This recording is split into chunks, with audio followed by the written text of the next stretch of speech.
The night air was heavy, with an unsettling stillness to it. The only sound that could be heard was the constant hum of passing cars. Officer Rick Daniels sat alone in his patrol car, drumming his fingers across the steering wheel as he scanned the almost deserted streets. He was at the mid-shift slump, where any energy he had at the start of his shift had long since faded, but the end was still way off. The quiet was comforting, yet frustrating. Tonight, there was not even a minor stop to break the monotony. Nothing had happened. Still, part of him was glad, too. This was a neighborhood he liked, the one he wanted to take care of, and tonight his streets were calm. Daniels's gaze swept over each car that drove by. He was making observations from instinct and habit. He had an idea of the type of people he was supposed to look out for, or so he thought. A broken light, a low rider, a wrong glance in his direction. It took very little. Training, he believed, had honed his instincts into something like a sixth sense. Just then, he spotted a sleek black car going down the street. There was something about the sight that made his fingers tighten on the steering wheel.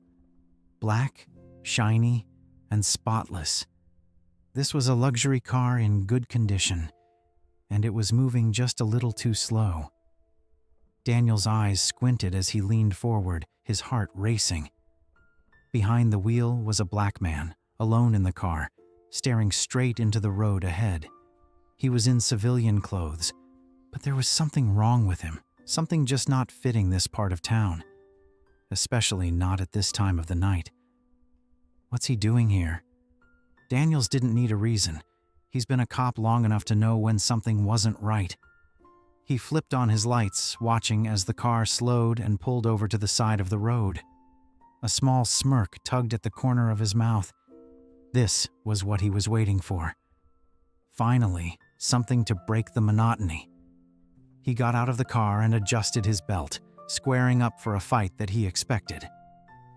Daniels strode towards the driver's door, his every stride calculated and deliberate.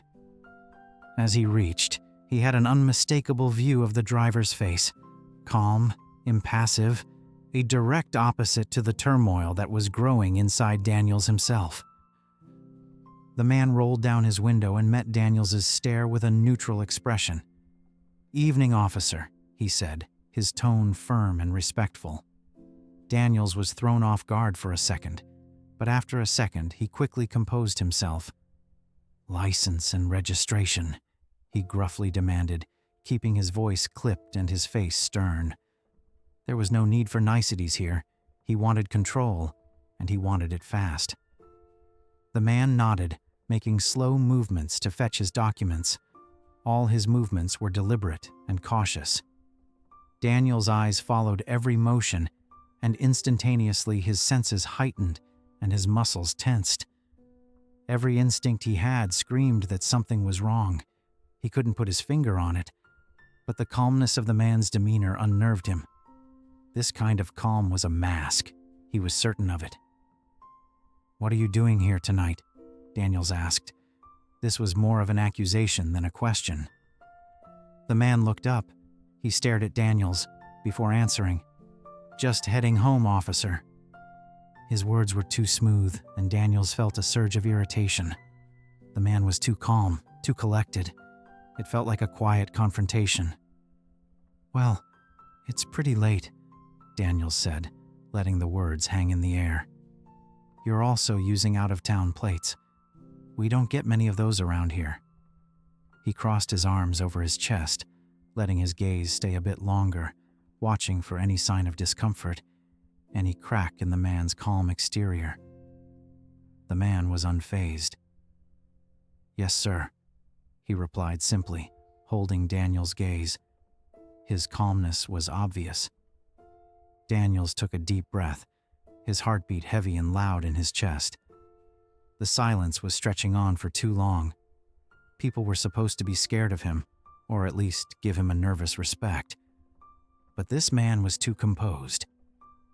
"Step out of the vehicle," Daniels ordered, the words leaving his mouth before he even fully processed them. He wanted control, wanted to see the man respond to his authority. The man blinked, a faint frown appearing on his face, but he didn't argue. He opened the door and stepped out slowly into the night air.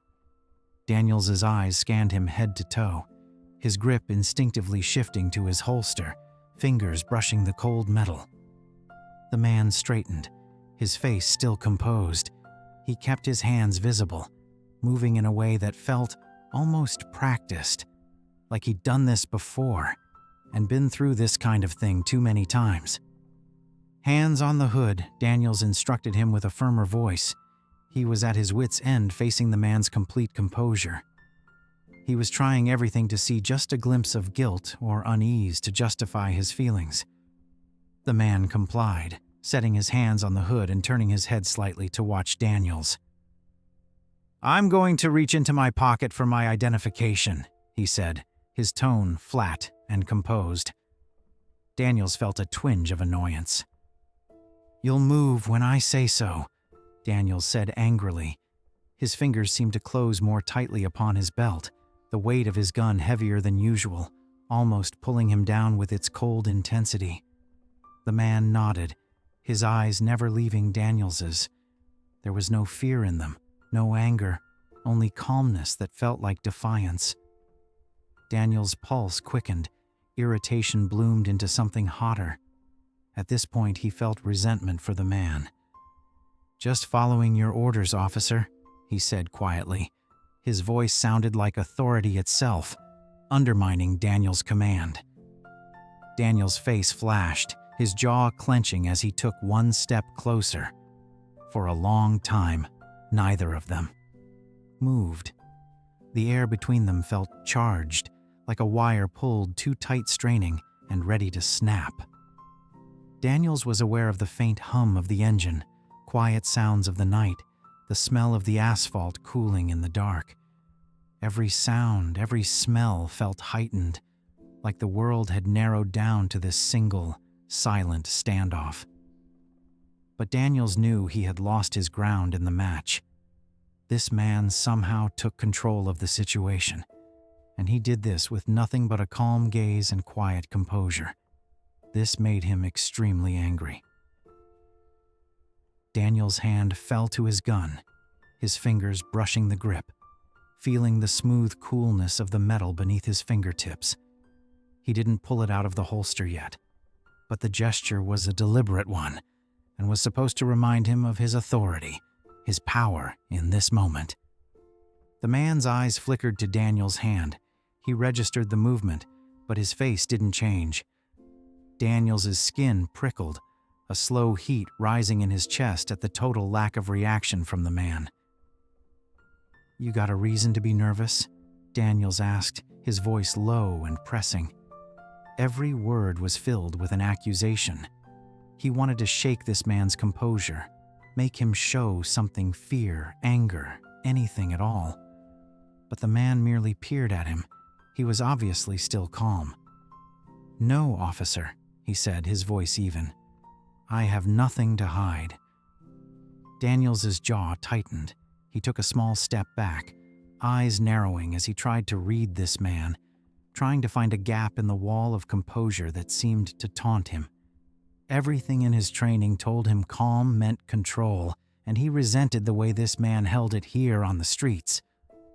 Again, his hand had strayed to his belt, a silent reminder to both of them. "Reach for that ID. Nice and slow," he said, the weight of each word delivered with anticipation as he watched for the tiniest flinch.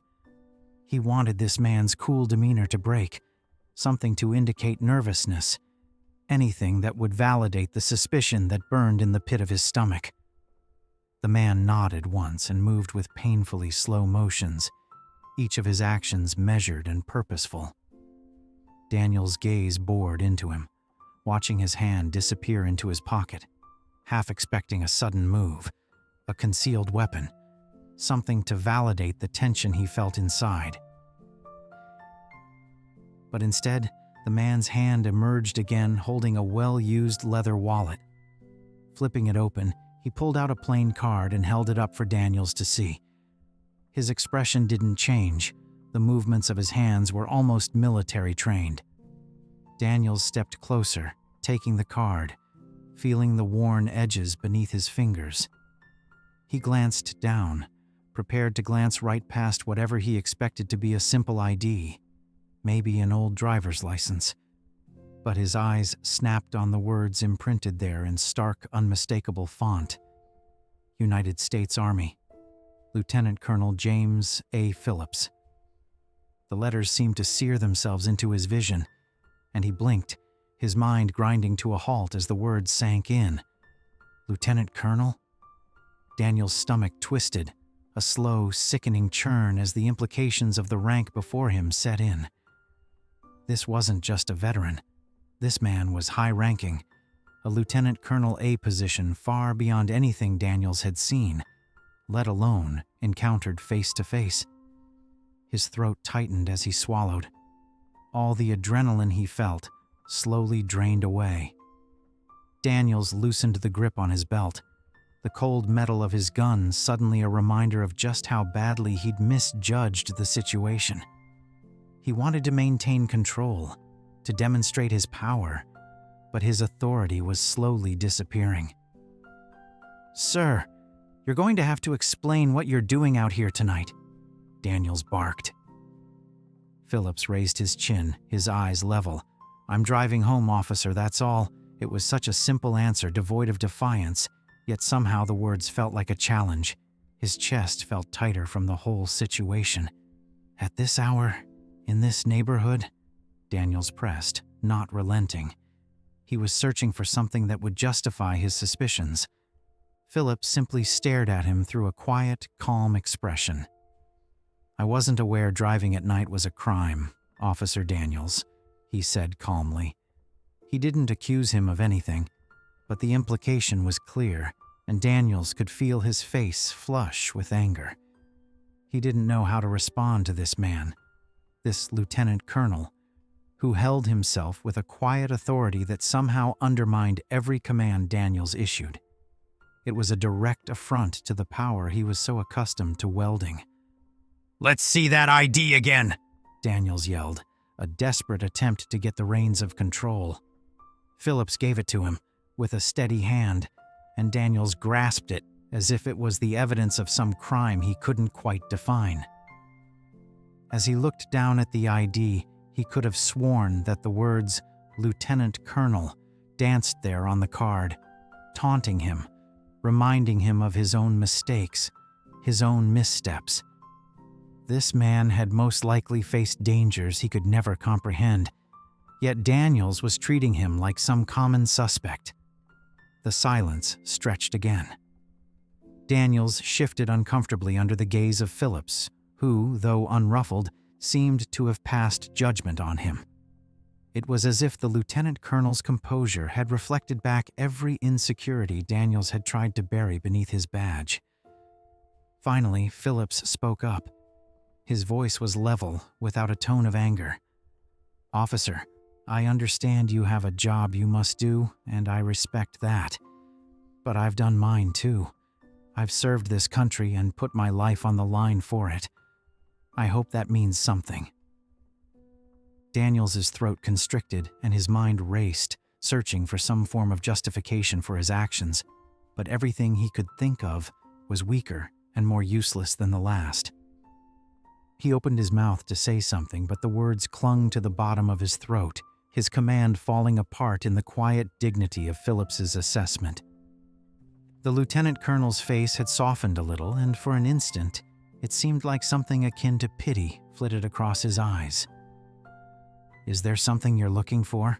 he asked, his voice soft and gentle with understanding. Daniel's mouth went dry, the question echoing in his mind. What am I looking for? He wanted to say something, to assert his authority over him, to remind Phillips of who was in control here.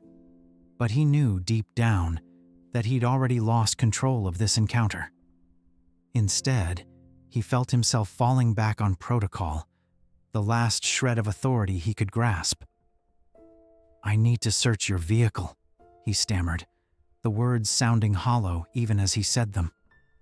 Phillips's brow furrowed, a flicker of surprise crossing his face. "A search? On what grounds?" he asked, his tone still calm but edged with a hint of disbelief. Daniel's pulse quickened. He felt cornered, trapped in a situation of his own making, but he couldn't back down now. "Just standard procedure," he muttered, avoiding Phillips's gaze. Phillips exhaled and turned to regard him with silent defeat. "Very well," he said, stepping backward and making a gesture toward the vehicle. "Search away, officer." Daniels crossed over to the car, his hands shaking a little as he began searching. He didn't know what he was looking for. Maybe anything that would vindicate this encounter, anything that would save him face.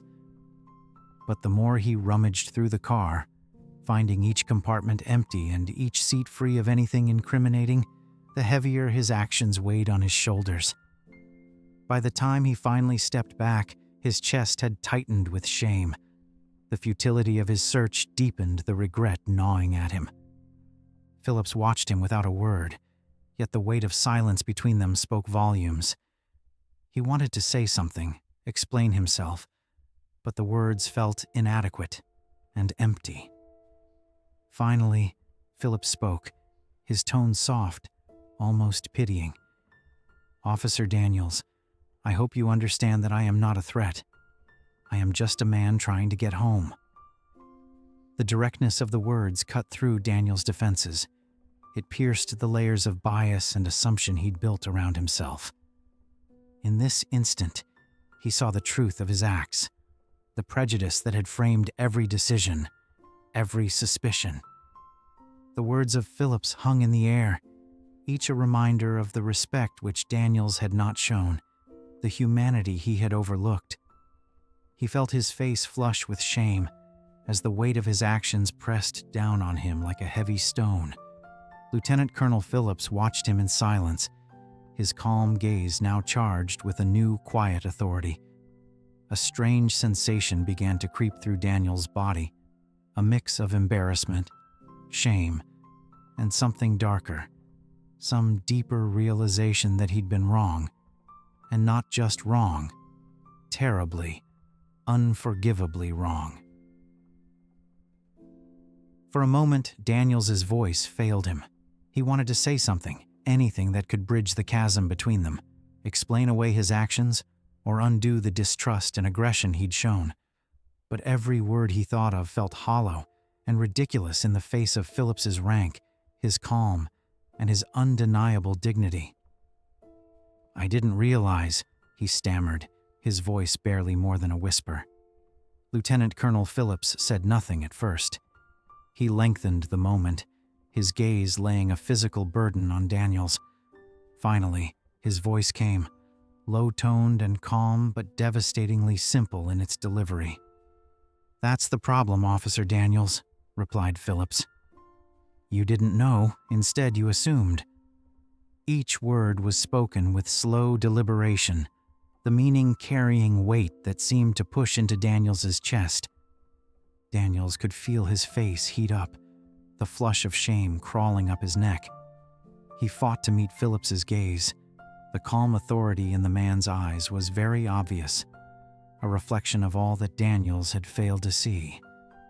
As the silence that followed stretched, Daniels' mind searched, frantic for some kind of defense, some way to explain. "I was just doing my job," he finally muttered. Even to his ears it sounded weak, flimsy. A meager excuse, a paper shield against the truth standing before him. "Just doing my job?" The words felt bitter in his mouth, sour with the aftertaste of regret. Phillips didn't blink, his face masked, but Daniels could have sworn he saw a flicker of disappointment in his gaze. It cut deeper than he had anticipated, sharper than anger, sharper than accusation. Daniels swallowed as his throat went dry, the weight of his mistake settling like a stone in his stomach. "Doing your job?" Phillips's voice was modulated, but there was an edge in it that sliced through the air. You're about to point your gun on a man you don't even know. And that's your job?" The words hit Daniels like a blow, each one stripping away the authority he'd tried to maintain. The quiet condemnation from this man left him open, vulnerable in a way he hadn't been prepared for. This was no ordinary confrontation or a routine traffic stop. It was something else, something that forced him to confront the prejudice he'd allowed to shape his actions and decisions. Daniels tried to get his bearings as his mind whirled in a mad turmoil, struggling to say something. "Look, I didn't mean. I thought. I didn't know," he stammered in a faltering tone. Each word spoken was like some graceless attempt to claw his way back up to some semblance of control. Lieutenant Colonel Phillips said nothing. He only stared at him. The intensity of it was a pressure that left Daniels exposed, vulnerable in a way he hadn't felt since his early days on the force. In the depth of Phillips's calm stare, he felt the weight of his own actions clearly. The thick, oppressive silence drew out, and for the first time, Daniels shrank under its weight. The authority he'd relied on, the control he'd wielded, it all felt hollow, stripped away by the simple truth standing before him. He was just a man, flawed and fallible, facing a reckoning of his own making. "I'm sorry," he whispered finally, the words escaping before he could catch them. They sounded weak, inadequate, a flimsy apology in the face of what he'd done. But they were all he had. Phillips watched him, his expression unreadable, his silence unbroken. Daniels could feel the shame burning beneath his skin, a scorching reminder of the choices he'd made, the assumptions he'd acted on. Everything around them seemed to fade. He heard his own breathing, shallow and uneven, every breath a reminder of the tension he'd created, the prejudice guiding his actions. And in the silence, he realized how far he'd fallen from the ideals he once believed in. Lieutenant Colonel Phillips spoke finally, his voice low and even, each word distinct with a quiet strength that made Daniels feel small, insignificant. "This is the reality we face every day, officer," he said, no anger in his tone, but a depth of understanding that cut deeper than any accusation. Daniel's mouth had gone dry, his voice in his throat, caught in the struggle to respond, to find something, anything that could erase the damage he'd caused. There was nothing, no excuse, no justification that could erase this truth standing before him.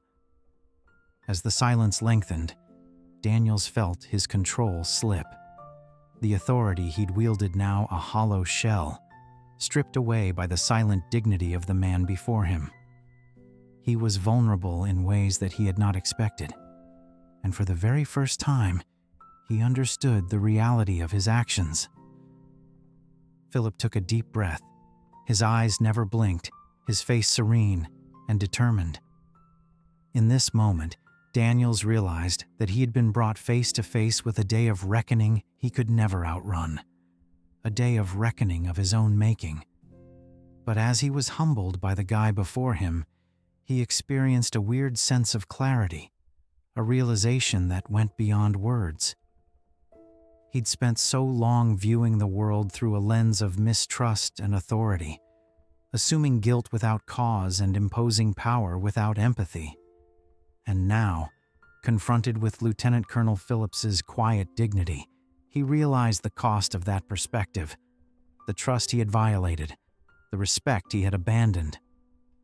Phillips stepped forward. His eyes were unflinching as they met Daniel's. "I hope this will be taken as an opportunity for reflection, officer," he said, firmly but gently. Daniels nodded, and the weight of the words was felt deep within him. At that very moment, he had to make a choice. Either he kept going down the path he had traveled so far, or he learned a new way to look at the world. He watched Lieutenant Colonel Phillips turn and walk back into his car. He felt a mix of emotion rising in his throat like a strange cocktail of regret, shame, and hope. He had made a mistake, one that could never really be repaired. At the same time, he recognized that this meeting had finally opened his eyes to what he was, and the danger of assumptions. He stood there, watching as Phillips drove away, the taillights of the car disappearing into the night. And as the darkness closed in around him, he felt a quiet resolve settle within him, a determination to be better, to learn from this moment.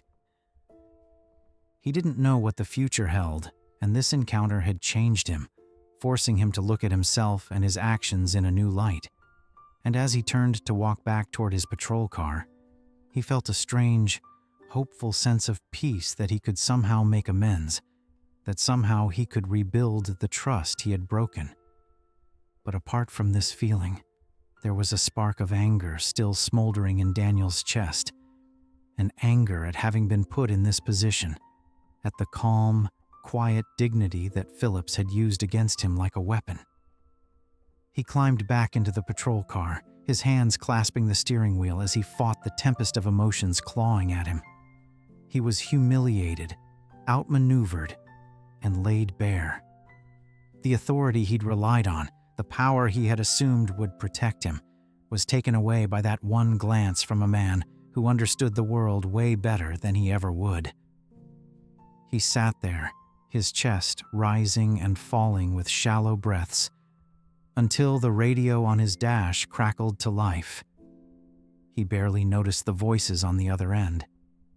His mind was consumed with the image of Lieutenant Colonel Phillips's calm, impassive face.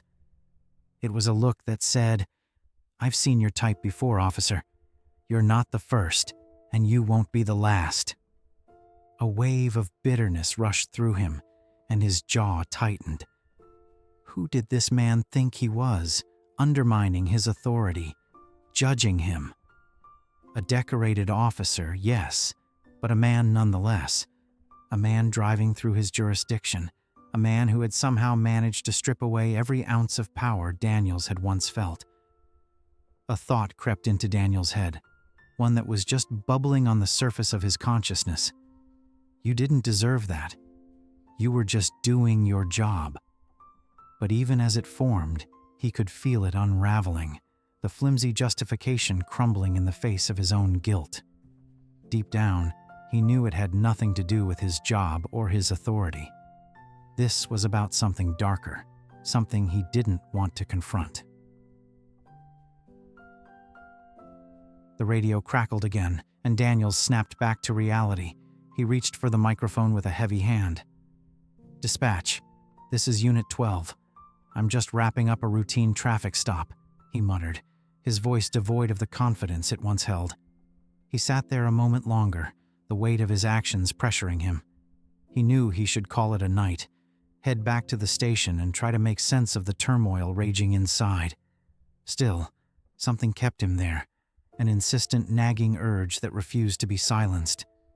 Before he knew it, Daniels had pulled into the road, his gaze fixed on the faint shine of taillights in the distance. He knew he should let it go, that following Phillips any further would only worsen the wound he'd so skillfully inflicted on himself. This was not a feeling he could rid himself of. He had this nagging sting of humiliation. He wanted vengeance, some means by which he could regain this lost authority. The tension in his chest coiled tighter and tighter as he followed the car down the road. His thoughts spiraled, a chaotic whirl of anger and regret, shame and defiance. He knew he was treading a very dangerous line, that he was allowing his feelings to cloud his judgment. But it was the calm, steady gaze of Lieutenant Colonel Phillips that lingered in his mind, a reminder of the control he'd lost. It didn't take him long to catch up to the car. Philip was driving slowly, unaware of the patrol car on his tail. Daniels could feel his pulse quicken, adrenaline pumping through his body as he weighed his options. He had no cause to pull Phillips over again, no justification for further confrontation. But the humiliation, The bitterness, it gnawed at him, clouding his mind and driving him onward. This isn't some untouchable guy, he told himself, clinging to the last shreds of his authority. He may be a lieutenant colonel, but he's still on my streets. He turned on the familiar blue and red lights and watched as the car slowed, pulling to the side of the road. A part of him felt a twisted sense of satisfaction, the brief, passing sense of being in control. It was hollow, a poor shadow of the authority he used to yield. The night air was colder and sharper as it bit into his skin while he approached Phillips's vehicle from the patrol car. The man was watching him, his expression composed, though Daniels thought he caught a flicker of irritation in his eyes. Phillips rolled down the window and met Daniels' gaze with a quiet patience that only made the officer feel more resentful. "Is there something else you need, officer?" he asked, his voice polite but filled with weariness. Daniels struggled to find his voice, feeling his jaw clench in an effort to reclaim the authority he felt he'd lost.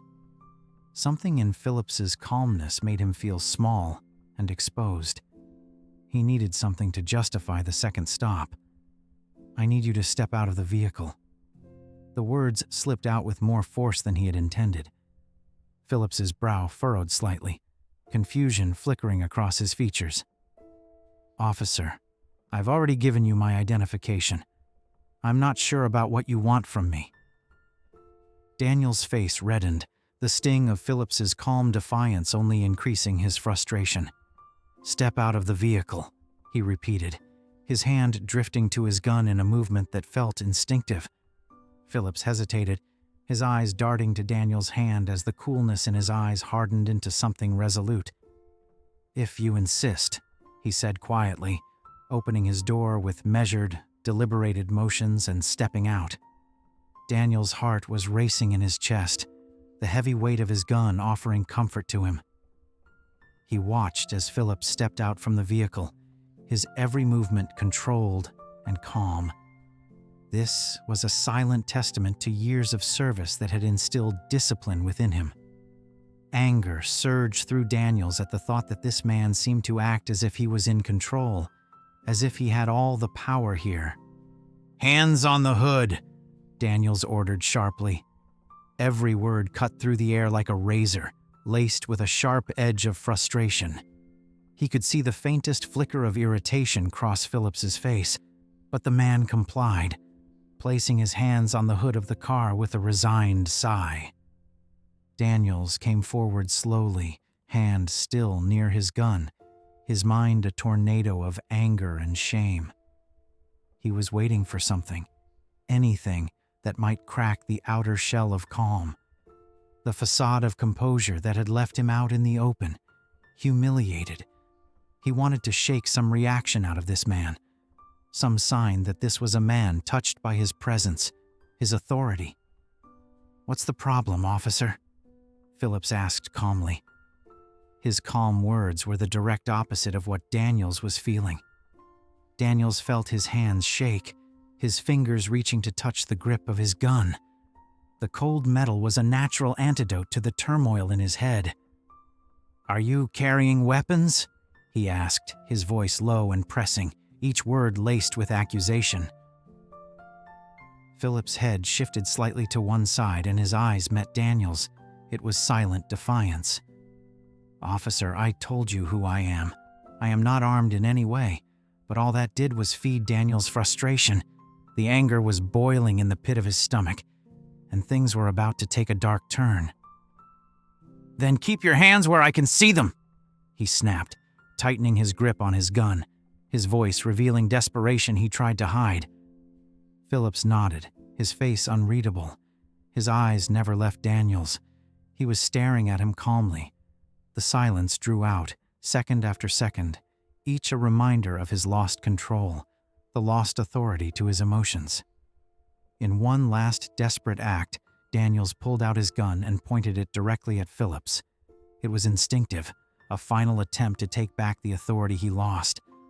But as he held the gun, his hands shaking, his breathing shallow and rapid, he knew just how far he had fallen.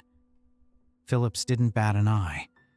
His calm, resolute face was a silent challenge that made Daniels feel belittled and helpless.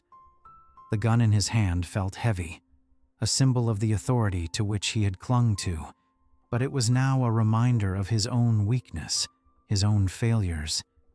"Is this necessary, officer?" Phillips asked calmly, as if he were talking to a child who deserved pity. The words cut through Daniels like a knife, a painful, harsh reminder of how much authority he's lost. He wanted to shout, impose his personality, prove he was in charge, but he knew it would be a lie, especially when confronted with Phillips's quiet dignity. As he stood there, pointing his gun at a man who had shown him nothing but calm, quiet strength, the weight of his actions settled on Daniels like a stone. He had allowed his own prejudice, his insecurities, to influence his actions, to turn him into the very thing he had sworn to protect against. The silence stretched, tension thick in the air, and Daniels felt himself hiding under the weight of his own shame, his own regret. In that moment, he knew he had stepped over a boundary he can't come back from. Phillips' eyes were gentle, a spark of pity in their depths as he watched Daniels struggle with the weight of his own actions. "Put the gun down, officer," he said softly, voice low and soothing. Loosening the grip on the gun, Daniels' hands shook as he lowered it. The shame washing over him was almost too much to bear. He wanted to apologize, explain himself, but he knew no words could ever take back what he's just done. He watched as Lieutenant Colonel Phillips stood before him. There was a quiet dignity in every part of his body, and a strange sense of peace settled over Daniels, a peace born of the realization that he had been wrong, that he had allowed his own bias to blind him to the truth. And in that moment, he knew he would never be able to go back, for the experience had changed him in ways he could never understand. The man before him had shown him the strength of true authority, the power of quiet dignity, and he knew he would carry the burden of this encounter with him forever. Philip's calm, steady eyes drew in Daniels. Something in those eyes felt too powerful for him to face. He noticed his shoulders hunch forward, as if trying to retreat into the silence between them.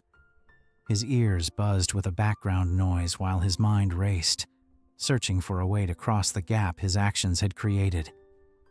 "Do you even understand what you've done, officer?" Phillips's voice was measured, neither loud nor soft, but filled with a gravity that made Daniel's stomach twist. The words hung in the air, a brutal reminder of everything that had transpired. Daniels tried to speak, to find some way to deflect and explain, but the words caught in his throat, weak and thin against the force of the man's calm authority. He looked down at his hands, fingers still shaking, as though he could blame his trembling on the chill of the night rather than the profound shame that gripped him. Phillips took a step forward, his eyes unyielding. His presence was calm, yet powerful, and Daniels could feel his chest tighten under the pressure of his silent condemnation. There was no anger on Phillips's face, no outrage, only a quiet, piercing disappointment that cut deeper than any raised voice or harsh words could have. Daniels swallowed hard, the taste of shame bitter in his mouth. He tried to lift his head and meet Phillips's gaze with at least a shred of dignity, but his own guilt held him down, as if an unseen weight pressed onto his shoulders, forcing him to face a reality he tried to shut out. "I didn't know," he stammered, barely above a whisper, each word more hollow than the last. The excuse was thin and did little to lighten the weight bearing upon him. But Phillips didn't blink, and for an instant, something unknown flickered in his eyes. "Didn't realize what?" he asked calmly, the weight of his words pressing down on Daniels. "Didn't realize that a black man driving down the street isn't a threat? Or didn't you realize that treating me like one was wrong?" With each word, Daniels felt a blow, peeling away the layers of authority he had built around himself, raw and exposed. He had never faced such scrutiny or been forced to confront questions about choices that had always felt natural and justified. The authority he commanded had been his shield, justifying every suspicion and snappy judgment he's made. But under the unrelenting glare of Phillips, that shield felt fragile and broken. Daniels swallowed, his voice escaping as little more than a whisper. "I was just following procedure," he muttered, his eyes dropping to the ground. The words sounded bitter and hollow, even to him, but they were the only words he could cling to. Phillips took a slow breath, his gaze steady, a calm that held more power than any badge or uniform. "Procedure?" he repeated, his tone edged with annoyance. "So, drawing your weapon on an unarmed man, on a lieutenant colonel no less, is standard procedure?" The question stung, and heat rose in Daniels's cheeks, humiliation mixing with a resentment he couldn't quite suppress. He had been trained to take charge and assert his authority in situations like this, but facing a man whose rank and authority greatly overshadowed his own rendered every instinct he had ever learned useless. "Look, I didn't know who you were," Daniels mumbled, his voice little more than a whisper. The words sounded like defeat, a poor excuse for actions he knew he could never justify. Phillips didn't flinch, but the corners of his eyes revealed a sadness deeper than any accusation. "And there lies the problem," he said softly. "You didn't know who I was the first time, but you knew who I was the second time. That aside, from the beginning you assumed I was a threat.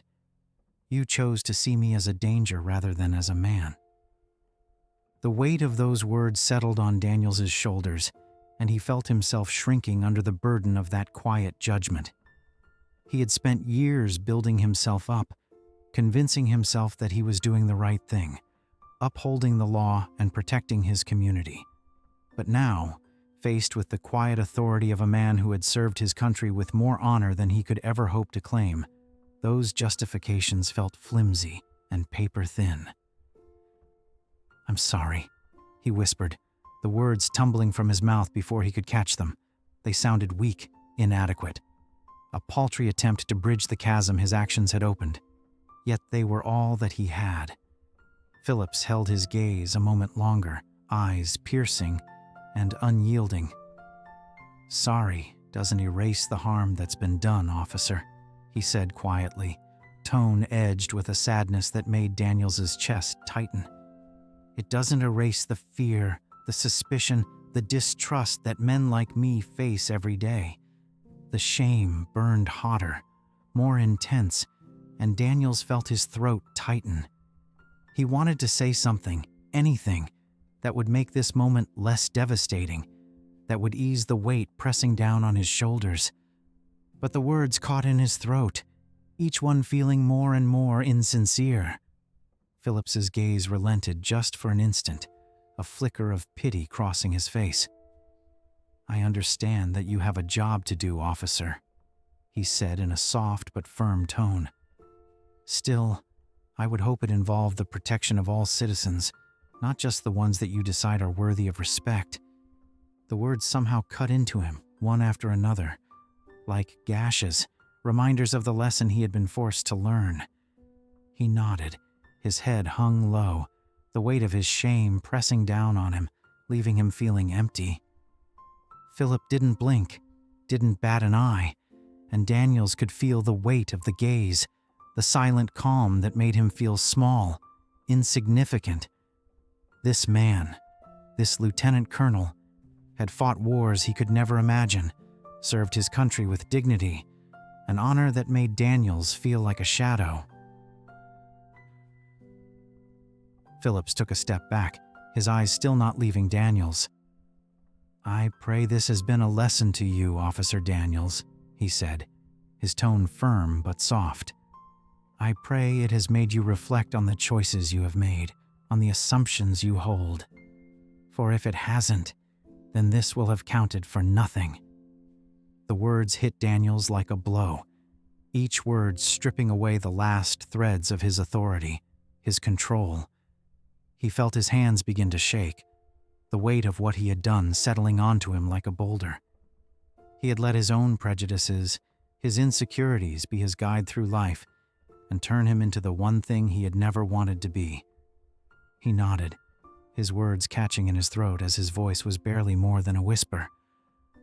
"I'll make it right," he managed to say, though he didn't know how, and wasn't even sure it was possible to atone for the damage he had caused.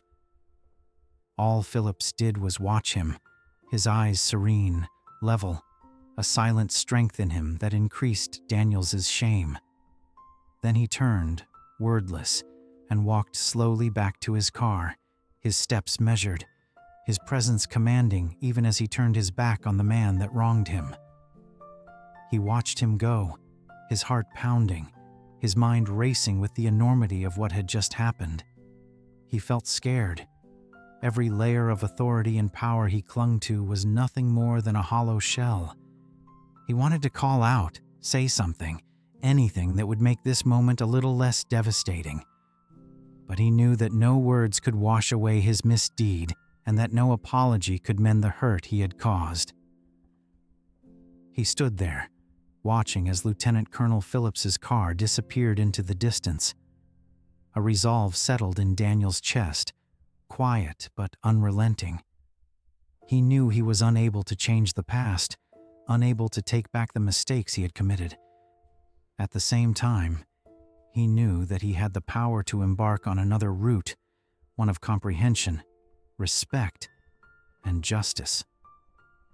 The night was heavy, silent in an oppressing way, reminding him of a long road ahead. Still, he had hope for the first time. There was clarity within him that had evaded him all along. He had been given an opportunity to face his prejudices, to see himself and the things he did in another light. As the taillights of the lieutenant colonel's vehicle disappeared into the night, Daniels found himself still standing there, his feet rooted in one place. He couldn't shake off the weight of his actions. He tried to take a breath, tried to steady himself, but the air felt thick, heavy within his lungs. The world was silent around him too, as if even it were condemning him for what he had done. A flash of light from the headlights of his patrol car jerked him back into the present. His car, his badge, his uniform. All those were symbols he'd worn with pride, privileges he'd embraced, believing that they gave him some sort of authority, some sense of purpose. But now, under the weight of the words of Lieutenant Colonel Phillips, those symbols felt hollow, almost mocking. The cold night air pushed against him, echoing the emptiness that had settled into his chest. Every fiber in his body screamed at him to turn around and dive back into his car, to drive away, to put as much distance as possible between himself and the shame now clawing at his conscience. Yet, he was unable to move, his feet cemented to the spot, as if bound by the weight of his own regret. How did it come to this? The question reverberated in his mind, but no answer followed, only the gnawing sense of shame that grew with each passing second. He'd spent years building himself up as some kind of protector, a defender of the law, someone who upheld justice. Tonight, all of those felt like nothing more than illusions, shattered by the quiet dignity of a man he'd wronged. Daniels closed his eyes, and suddenly his mind was hurrying back to every word that had escaped Lieutenant Colonel Phillips' lips. Every sentence had been like a shard of glass, digging into the layer of pride and righteous feelings he cloaked himself in, preventing him from cloaking him from looking deeper into himself. He remembered the look in Phillips's eyes, one that wasn't angry, merely disappointed, mixed with something a lot worse, understanding. "You don't deserve that understanding," he thought, the realization settling like a weight in his chest. He'd been given a grace he had no claim to, patience he didn't deserve. It was that grace and patience that made him understand his monstrous actions. Finally, He forced a quivering breath and forced himself to move forward. Each step was made with effort till he reached his patrol car. His fingers fumbled with the door handle as the once familiar metal felt foreign and cold against his skin. He slipped into the driver's seat and set his gaze on the empty road ahead, unable to shake the feeling that he was leaving a part of himself behind. His knuckles were white as his hands gripped the wheel, his mind in turmoil in an attempt to process the storm of emotions which had just passed. Still, he could hear Phillips's voice, soft and even, every word a reminder of humanity that should have been recognized. "You had a choice, officer. You had a choice to treat me with respect, to see me as a man rather than as a threat." The words in his head were relentless, and a pang of shame twisted in his chest. He'd assumed, judged, and used his authority to threaten a man he had never tried to understand. He had sworn an oath to protect and serve, to uphold the principles of justice and equity.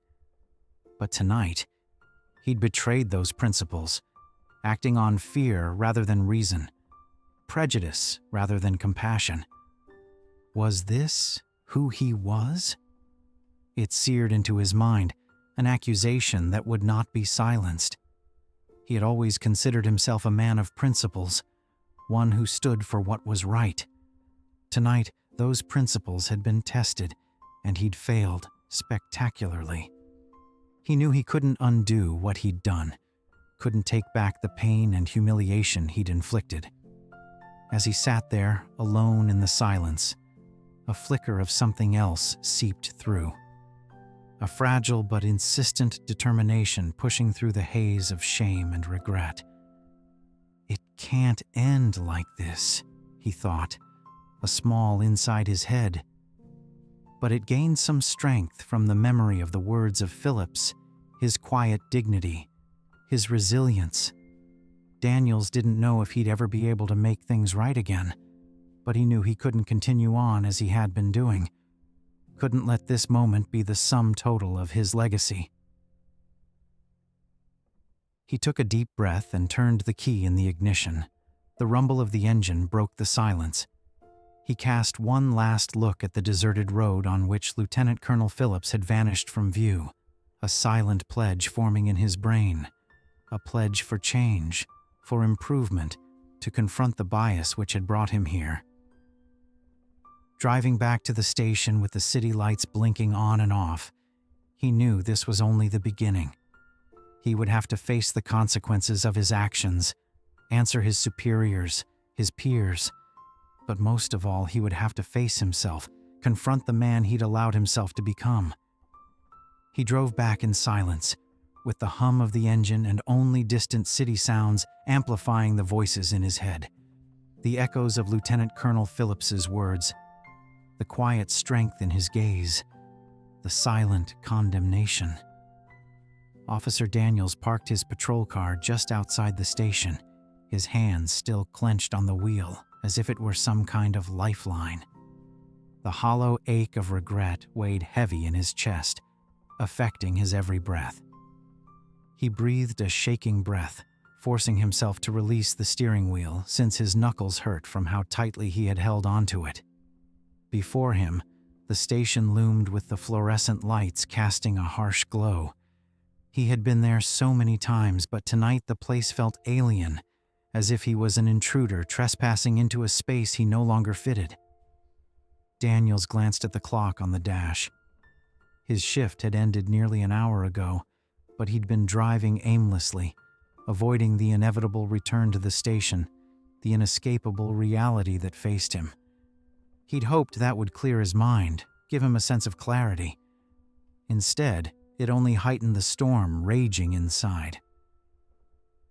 What am I going to say? He thought, the question hanging there, unreachable. He had no idea what he'd say to his sergeant, to his colleagues. How to explain that he, a seasoned officer, had been blinded by his biases, that he'd drawn a gun on a man who hadn't done anything to warrant it. He knew there was no excuse, no justification that could erase what he'd done. He finally forced himself to open the car door. The cool night air hit his face like a slap. Stepping out, he felt weak on his legs, his steps hesitant as he moved toward the station's entrance. With every step, heavier than the one before, it felt as if the weight of his actions crushed him, forcing him into the reality he tried running away from. The station lobby was quiet, the normal hum of activity down to just a few officers finishing up paperwork, their voices low and distant. He continued to keep his head down, attempting to slide by unnoticed and buy just another few minutes for himself. But as he headed toward the locker room, a voice he knew all too well cut through the chill in the air. "Daniels, rough night, huh?" Officer Miller, a young recruit with the reputation for being a little too eager, grinned as he approached, his expression filled with curiosity and admiration. "Heard you had a late stop. Anything interesting?" Daniels felt his stomach twist, and the casual question cut deeper than any accusation could have. He forced a smile. The effort was painful. "Just routine," he muttered, his voice barely above a whisper. Miller nodded, not noticing the turmoil etched on Daniels's face. "Well, you missed some excitement over on 5th. 2 guys went at it in a bar fight. You know, the usual." He laughed noisily, loud and carefree. For him, the job was some kind of game, a source of endless entertainment. Daniels managed a nod, barely hearing as Miller continued to ramble on about everything that had happened tonight. Each word was distant, muffled, like hearing them through water. His mind was still stuck on that moment on the side of the road, that quiet dignity of Lieutenant Colonel Phillips's gaze, that shame which had settled into his chest like an anchor he could not shake. Finally, Miller clapped him on the shoulder and was oblivious to the tension radiating from Daniels. "Well, see you tomorrow, Daniels," he said with a grin, while heading down the hall. The sound of his footsteps bounced along the empty corridor. Daniels watched him go, and with it came a strange sense of isolation that settled upon him. He felt he was standing on the edge of an abyss, looking over at a world to which he no longer belonged, a job that had defined him. He knew he couldn't keep this hidden, couldn't just pretend it hadn't happened tonight. His actions bore down on him, demanding accountability, forcing him to confront the truth he had tried to ignore. He took a deep breath, turned, and began his walk toward his sergeant's office. He was moving at a snail's pace, as if each step was a march towards some sort of reckoning. He paused outside the door, his hand resting on the doorknob. He took a deep breath to gain courage for what awaited him on the other side. He knew once he stepped across that threshold, there would be no going back, no changing of the choice he'd made or the line he'd crossed. Finally, he flicked open the door, stepping into the small, dimly lit office. Sergeant Howard looked up from his desk. On his face, a mixture of surprise and curiosity was evident. "Daniels, you're back late," he said gruffly, yet without reprimand. Daniels nodded, closing the door behind him, his hands shaking as he took a seat across from his sergeant. He could feel his heart pounding, the weight of confession upon him, and the words sticking in his throat. "Something happened tonight," he started, his voice extremely low. He forced himself to meet Howard's gaze, the shame in them raw and unfiltered. "I pulled over a man, a black man. I drew my gun on him." Howard's face changed, a flicker of concern crossing it. "Daniels, what are you talking about?" he asked, his voice cautious, as if he could feel the storm that was churning beneath the surface. Daniels took a deep breath and forced himself to continue. He wasn't a threat. He was calm, cooperative. But I assumed. His voice cracked, the words breaking as the weight of his actions fell over him like a shroud. He was a lieutenant colonel, Howard. A lieutenant colonel in the United States Army. And I treated him like a criminal. Howard's eyes snapped open, and his gaze came alert as he digested Daniel's words. The silence that followed was suffocating, the weight of Daniel's confession settling between them, heavy and unyielding. "Daniels," Howard said finally, his voice low and steady. "Are you telling me that you pulled a gun on a lieutenant colonel? Without cause?" Daniels nodded, the shame hot in his cheeks. "Yes, sir," he whispered. His voice was very shallow. He could feel his hands trembling as the reality of his actions crashed over him like a wave, drowning him in regret. Howard exhaled a slow breath while staring at Daniels, his expression unreadable. "Do you realize the gravity of this, Daniels? The consequences of your actions?" Daniels nodded, his throat tight. The fear and the regret twisted in his chest until he felt hollow and empty. He knew there was no escaping, that it wasn't possible to turn the clock back and erase the damage he had done. Yet, he knew he couldn't run from the truth anymore. He couldn't hide from the mess he had made. Howard leaned back in his chair. His eyes were cutting and relentless. "You are to be placed on administrative leave, effective immediately." His tone was icy. Each word cut into Daniels like a blade. "There will be an internal investigation. You'll have to answer for your actions, Daniels. This isn't something we can sweep under the rug." Daniels' stomach churned from pain, the finality in Howard's voice settling on him like a death sentence. He knew it had been coming. He knew some sort of fallout was due. To actually hear the words, to feel the weight of them, was another thing altogether. Howard's eyes became gentle a little, a flicker of something almost like pity in their depths. "I don't know what happened tonight, Daniels, but I hope, for your sake, you're braced for it. Because this isn't going away." Daniels nodded. His mind was numb. The reality of his situation slowly seeped in. He had no one to blame but himself. He knew it, and the thought did not evade him. Now was the moment of truth. He sat amidst this heavy silence. The gravity of the choices felt like a stone in his chest, reminding him of what kind of man he had turned into, what kind of man he had allowed himself to be. The office seemed to close in around him, the walls pressing inward, the silence stretching into eternity. He could feel Howard's gaze on him unyielding, a silent demand for an accounting, for answers he did not yet have. Finally, Howard spoke. His voice was low, even, and carried within it a gravity that left Daniels feeling small, insignificant. "You've been a good officer, Daniels, but tonight you crossed a line, and there's no coming back from that. You need to think long and hard about who you are, about what this job means to you, because if you can't face yourself, then you have no business being here." Daniels nodded, the words sinking into him. He seemed pierced by guilt and shame, which over time had fallen upon him. He knew this was more than any disciplinary action taken against him, more than any punishment. It was a reckoning he would have to go through, facing the man he had become, the choices he had made, the prejudice that had driven him.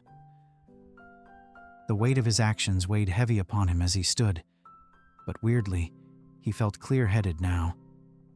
He made a resolve, one that wasn't there before.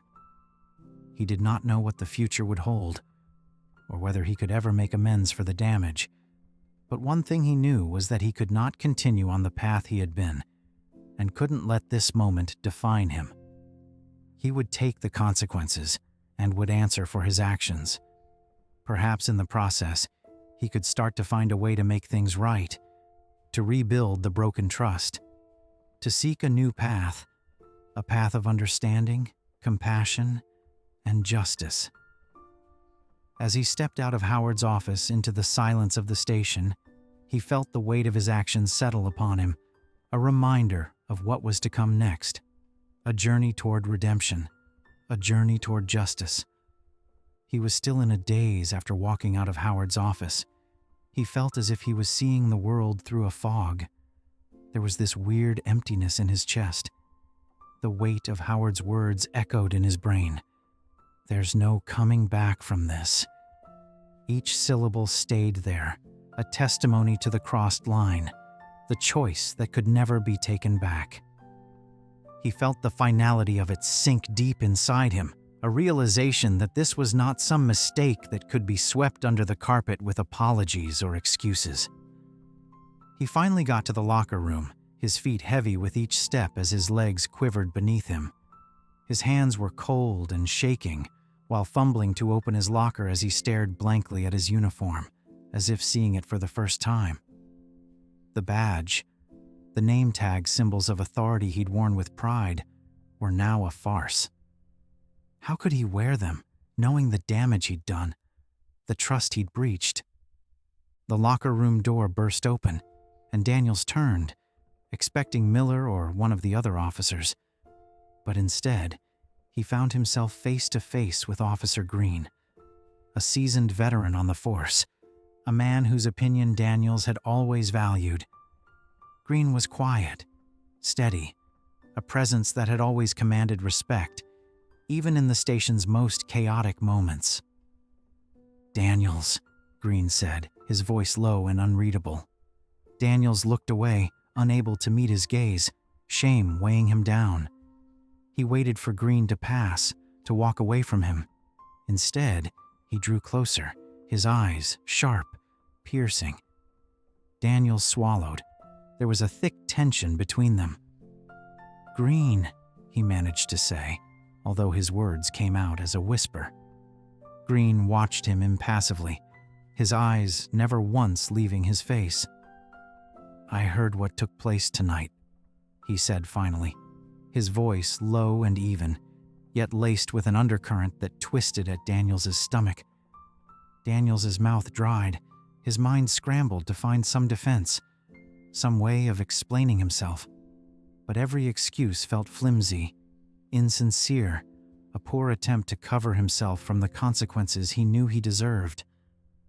"It was a mistake," he whispered, his voice shaking, the words bitter on his tongue. "I didn't mean—" Green raised his hand, silencing him, his face angry.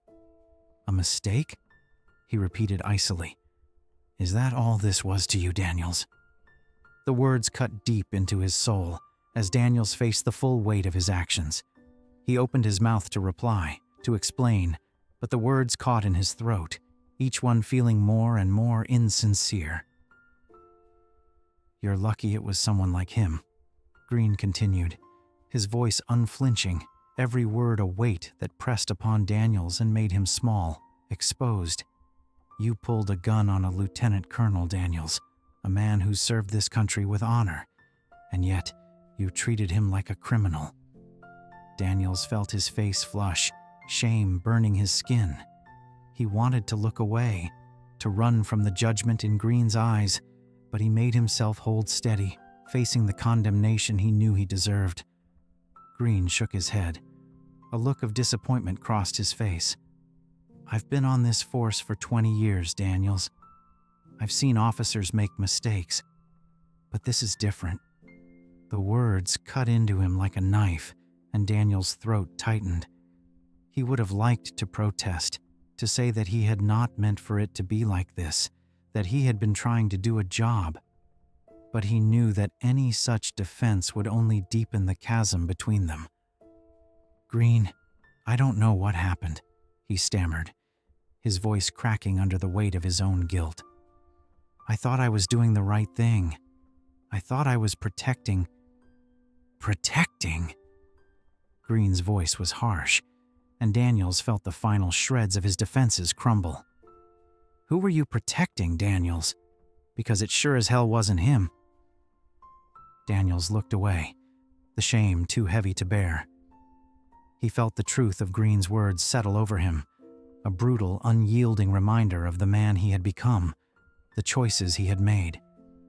He had acted out of fear, out of prejudice, and in doing so, he had betrayed everything he claimed to stand for.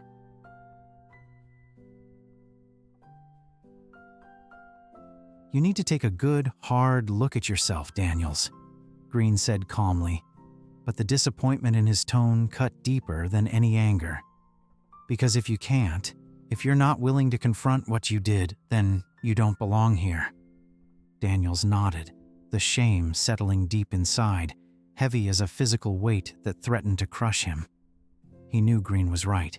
He couldn't run from the truth, couldn't hide behind excuses or justifications. He needed to face his actions, to confront the bias that had led him down this path. As Green turned and walked away, leaving him to his thoughts in the locker room, the walls closed in on Daniels, and the silence just made matters worse. He was all alone now, his actions laid bare.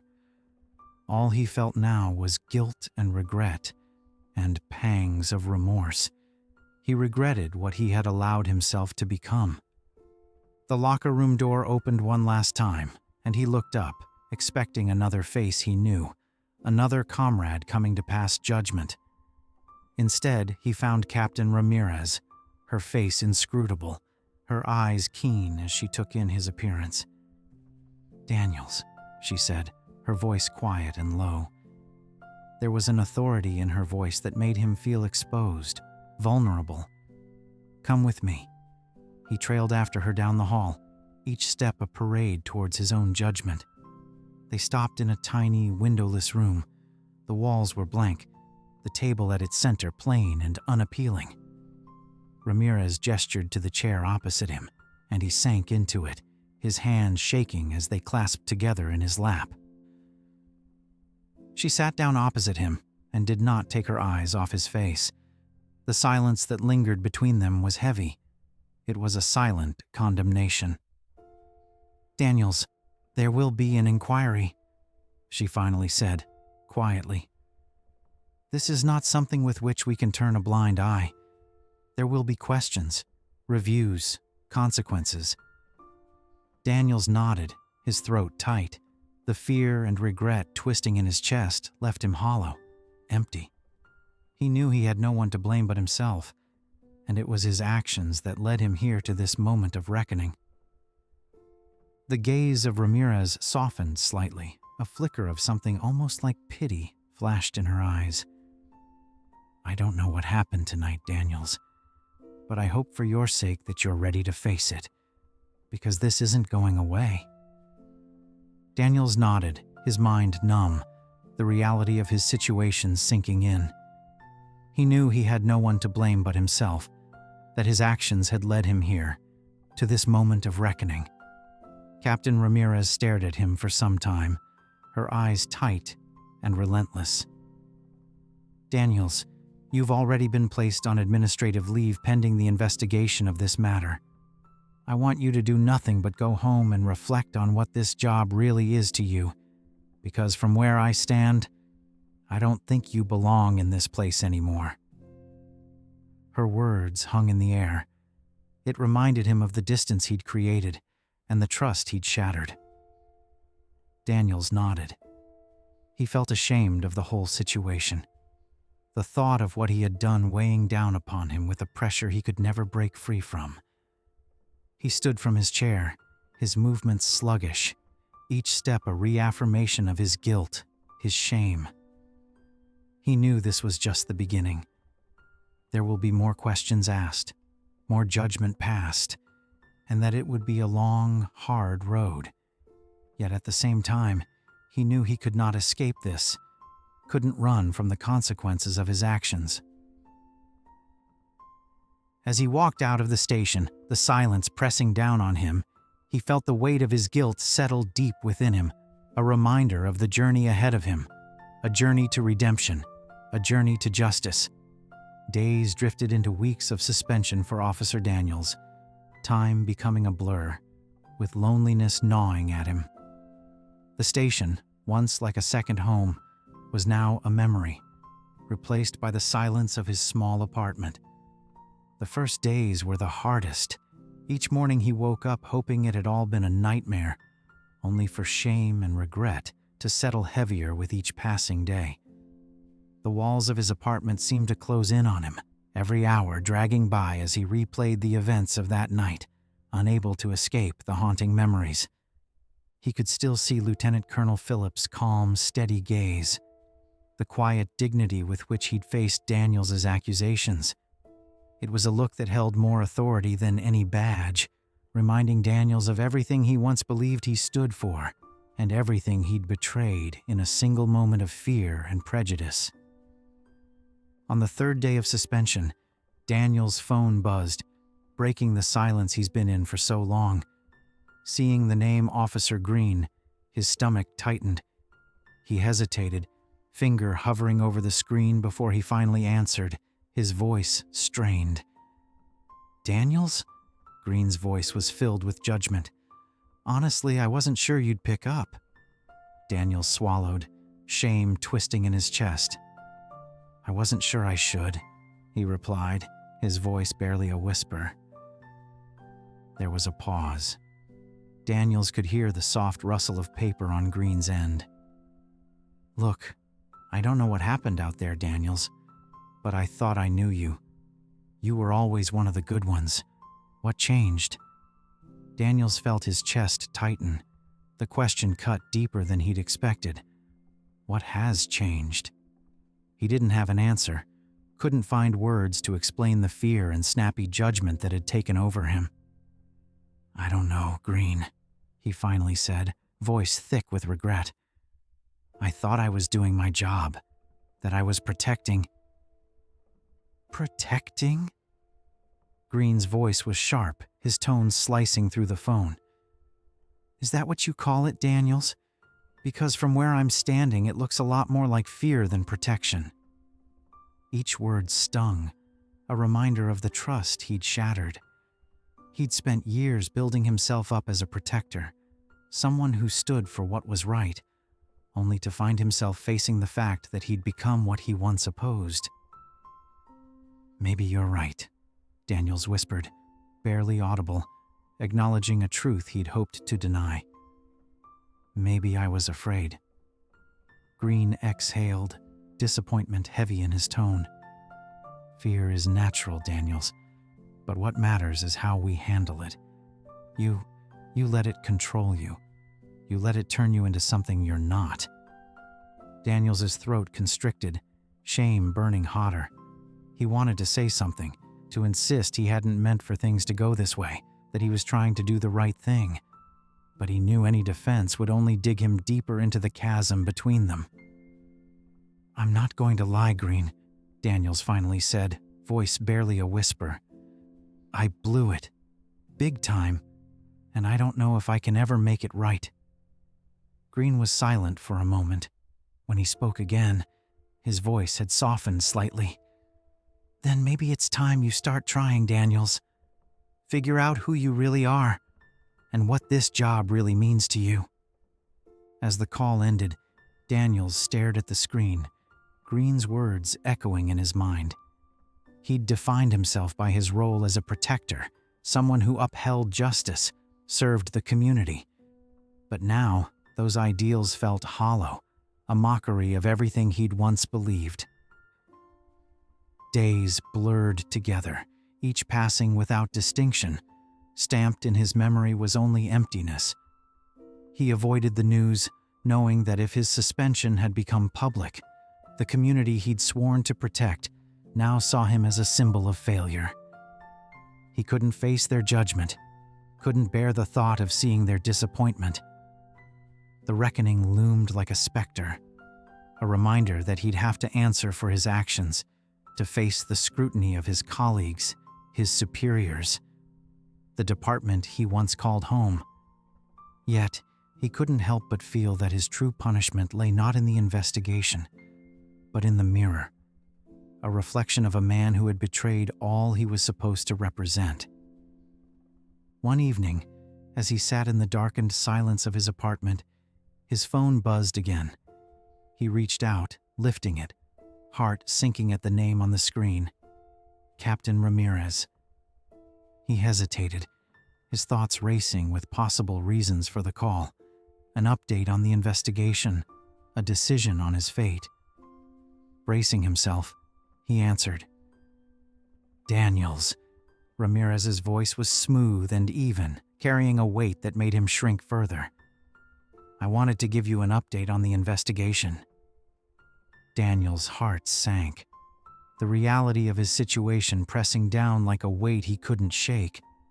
He forced out an answer, voice tight. "Yes, ma'am." "There will be a hearing next week," Ramirez continued, unrelenting in her tone. "You'll be expected to answer for your actions, to face the consequences. This isn't something we can ignore, Daniels." He swallowed, fear twisting in his chest, mingling with the shame that had haunted him since that night. "I understand, Captain," he managed, voice barely a whisper.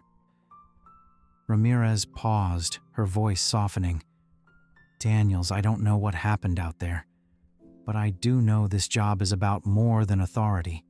It's about respect, about understanding. If you've lost sight of that, maybe it's time you took another look at why you're here." Her words struck with force, settling heavily in him. For years, he'd built himself up as a protector, someone who did what was right.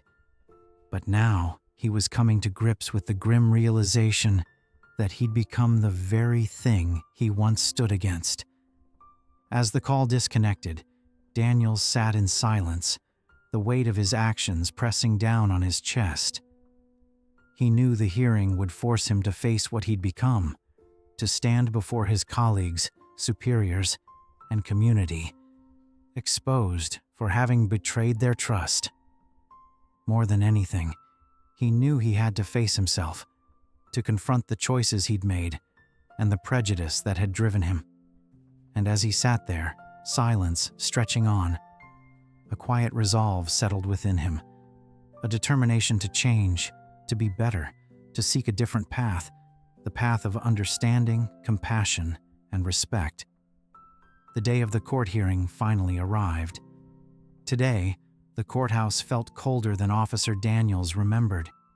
Each step that was made echoed off the stone floors, the walls lined with silent witnesses to decades of justice, retribution, and reckoning. Daniels had walked these corridors before, his badge shining with purpose, his head held high while he escorted suspects through these same halls. But today, he wasn't here as a defender of the law. Today, he was here to face the law. He had stood outside this courtroom for nearly an hour. His attorney, Elise, stood beside him, reviewing her notes in calm efficiency customary to those who fought battles in high pressure. She looked up, catching his eye, and gave him a tight, encouraging smile. But Daniels could only nod numbly, his heart pounding as if it were trying to escape his chest. "Remember, Daniels," Elise said, her voice quiet but firm. "They'll try to get under your skin. They'll push you. Just stay calm. Stay composed. Admit what you need to, but don't let them bait you into saying more than you should. This is about accountability, yes, but also about preserving your future." Daniels nodded, but the words sounded distant. Preserve his future? He wasn't so sure he knew what that meant anymore. He had invested years in carving an identity, building a reputation as a protector. Somebody for whom justice was the code. Somebody who did the right thing. Tonight, all of that felt like smoke slipping through his fingers, intangible and ungraspable. The door to the courtroom opened, and an officer stepped out. "They're ready for you, Officer Daniels," he announced, his voice without emotion, almost as if he was telling the time. Daniels took a deep breath as weights seemed to settle on his shoulders. He glanced again at Elise. Her eyes were unwavering. That was the only anchor he held on to as he stepped forward into the courtroom. The room was filled to the brim. Officers he'd served with, community members he'd once smiled at on patrol, even faces he'd once thought of as friends. All sat completely silent, eyeing him as he entered. Their eyes held judgment, disappointment, and curiosity. He could feel the whispers, the questions, the silent condemnation pressing down on him like a weight he could hardly bear. As he sat, Daniel's eyes scanned the front row. His breath hitched as he saw him. Lieutenant Colonel Phillips. The man sat tall and composed, his face calm, almost serene, like some kind of monument to all the things that Daniels had failed to be. There wasn't any anger in Phillips's eyes, no hint of triumph at finding Daniels on this side of the law. Silent strength, a dignity that made Daniels feel small, much smaller than he had ever felt. The judge was stern-faced, with graying hair and eyes that looked as though they could bore into the soul of anything on which they lay their gaze. He called the room to order, then went on to announce each charge against Daniels. Every word fell upon him like the hammer that drove into his psyche a grim reality of his actions. Misconduct, abuse of power, unlawful treatment of a civilian.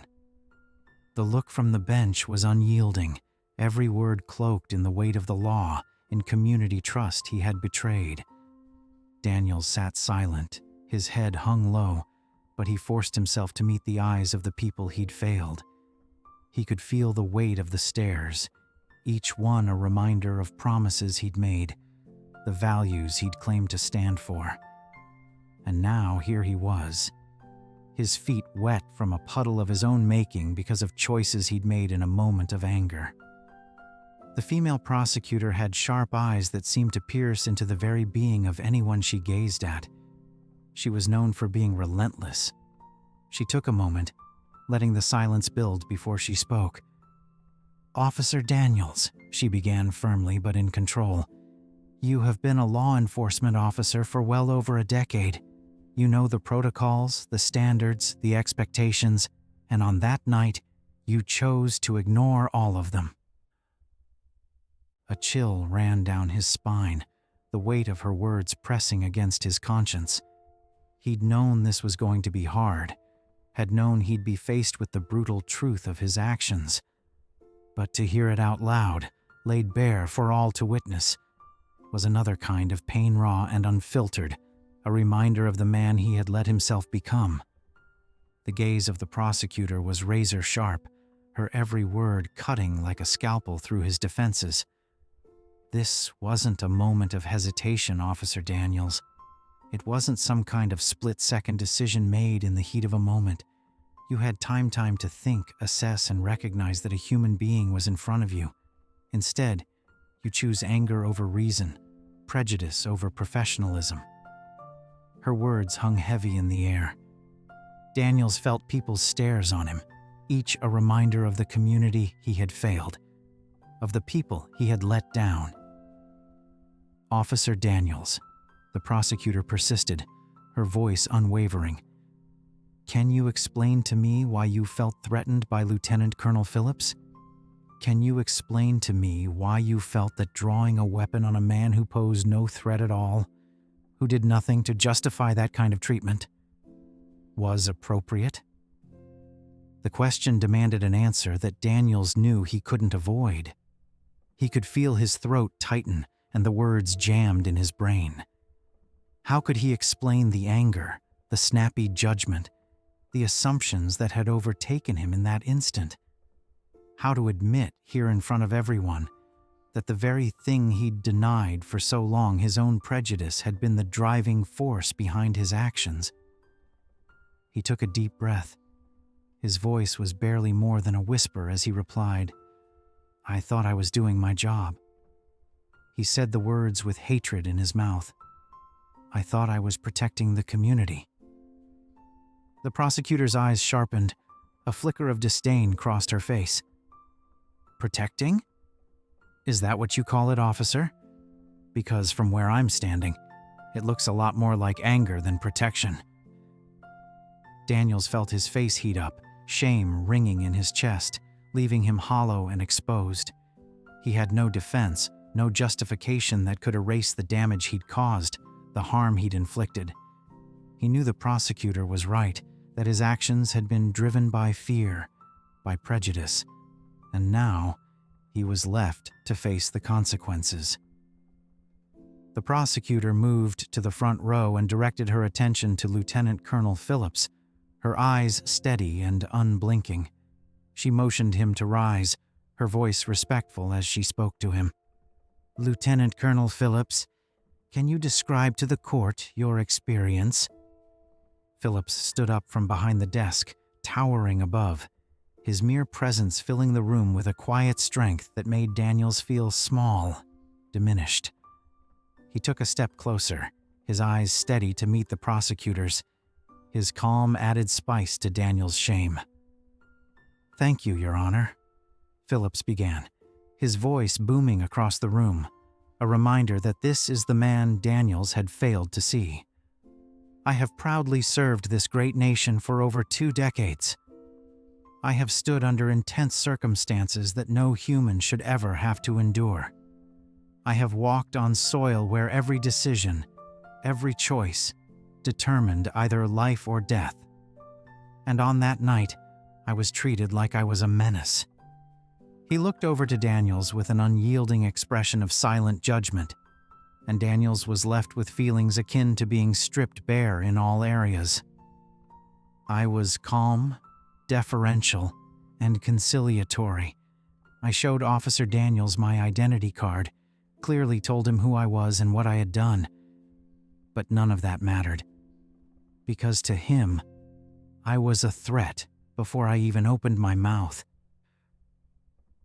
The words seemed to cut through him, one by one, reminding him of choices he'd made, the man he'd allowed himself to turn into.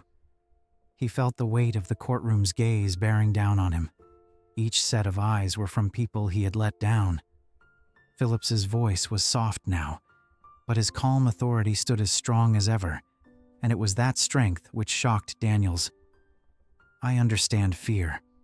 I have felt it myself, but it doesn't excuse prejudice. It does not justify the treatment that I received. I served this country to protect people just like Officer Daniels, but that night, he treated me as if my service meant nothing, my humanity meant nothing." The words hit Daniels like a blow, peeling away another layer of his defenses, raw, unguarded. He wanted to respond, to offer an apology, to find some way to make things right, but he knew that no words could undo the harm he'd caused, the pain he'd inflicted. Phillips's gaze met his. A flicker of disappointment flashed in his eyes. "I don't stand here today out of anger, Officer Daniels. I stand here because I believe in accountability, in justice. I stand here because I feel this moment, this reckoning is needed, not just for me, but for you, for our community." The words cut through him like a knife, and Daniels felt his throat tighten. He knew that Phillips was right, that this was some kind of penance he could never get away from, a reminder of the man he had become. The judge's voice sliced through the quiet, with a depth of tone that made Daniels feel minuscule and irrelevant. "Thank you, Lieutenant Colonel Phillips," he said, his gaze once again settling upon Daniels. "Officer Daniels, do you have anything to say?" Daniels let out a shaky breath, and his voice was barely above a whisper when he answered. "I'm so sorry," he said, the words sounding lame, insincere. "I made a mistake, a terrible mistake, and I know no words can undo what I have done." The judge nodded, his face expressionless. For Daniels, it felt like a weight he couldn't escape. His career, reputation, and identity were all on the line. He sat in silence, feeling the full impact of his actions pressing on his chest. The judge called for a deeper investigation and left the final decision about Daniels' expulsion from the force up to the station. Outside the courthouse, Daniels felt numb as judgment weighed on him like a heavy gray blanket. Whispers followed him into the street, murmurs of disappointment, betrayal, and disdain. He looked down, avoiding the gazes of those outside, including the media, other officers, and community members who used to greet him warmly on his patrol. Now, they watched him as though he were a stranger. A part of him wanted to run, to hide from the shame that clung to him like a burr, reminding him of who he once was and the choices he'd made. But he knew there was no escaping this. His actions had left scars he could never erase. His attorney, Elise, fell into step beside him. Her face was impassive. "You handled yourself well in there, Daniels," she said softly, though the resignation in her tone contradicted her words. Daniels nodded, feeling an emptiness in his chest. "Doesn't feel like it," he muttered, barely audible. Elise paused, her expression softening slightly. "This is only the beginning. The department's decision will follow, but you'll have to face yourself first." Her words held a weight that left Daniels feeling stripped and exposed. He nodded again, knowing no words could ease the regret gnawing at him. Lieutenant Colonel Phillips's words echoed in his mind, each a reminder of the dignity he had overlooked and the humanity he had failed to see. Phillips' calm, unyielding testimony had exposed him, leaving Daniels feeling smaller and more insignificant than ever. As he pushed through the crowd outside, faces blurred around him, but he couldn't shake the feeling of being watched, judged by each passerby. Even in his car, the weight of their stares clung to him, a reminder of his irreversible actions. The ride home was silent. Every streetlight cast long, unforgiving shadows across the dash. His apartment felt colder, the walls closing in as he shut out the noise, the judgment, the eyes. In the oppressive quiet, the ache in his chest intensified. He sat at his kitchen table, hands clenched as he looked at the wood. His badge lay before him, once a symbol of pride and purpose. Now it felt like an empty relic, a reminder of promises broken and values betrayed. He ran his fingers along the badge's edge, the cool metal grounding him. For years, he'd built his identity on this piece of metal, priding himself as a protector of the community. But tonight, that identity felt hollow, a mask concealing the prejudice, fear, and assumptions he had let fester unchecked. Minutes stretched into hours, the silence heavy and suffocating.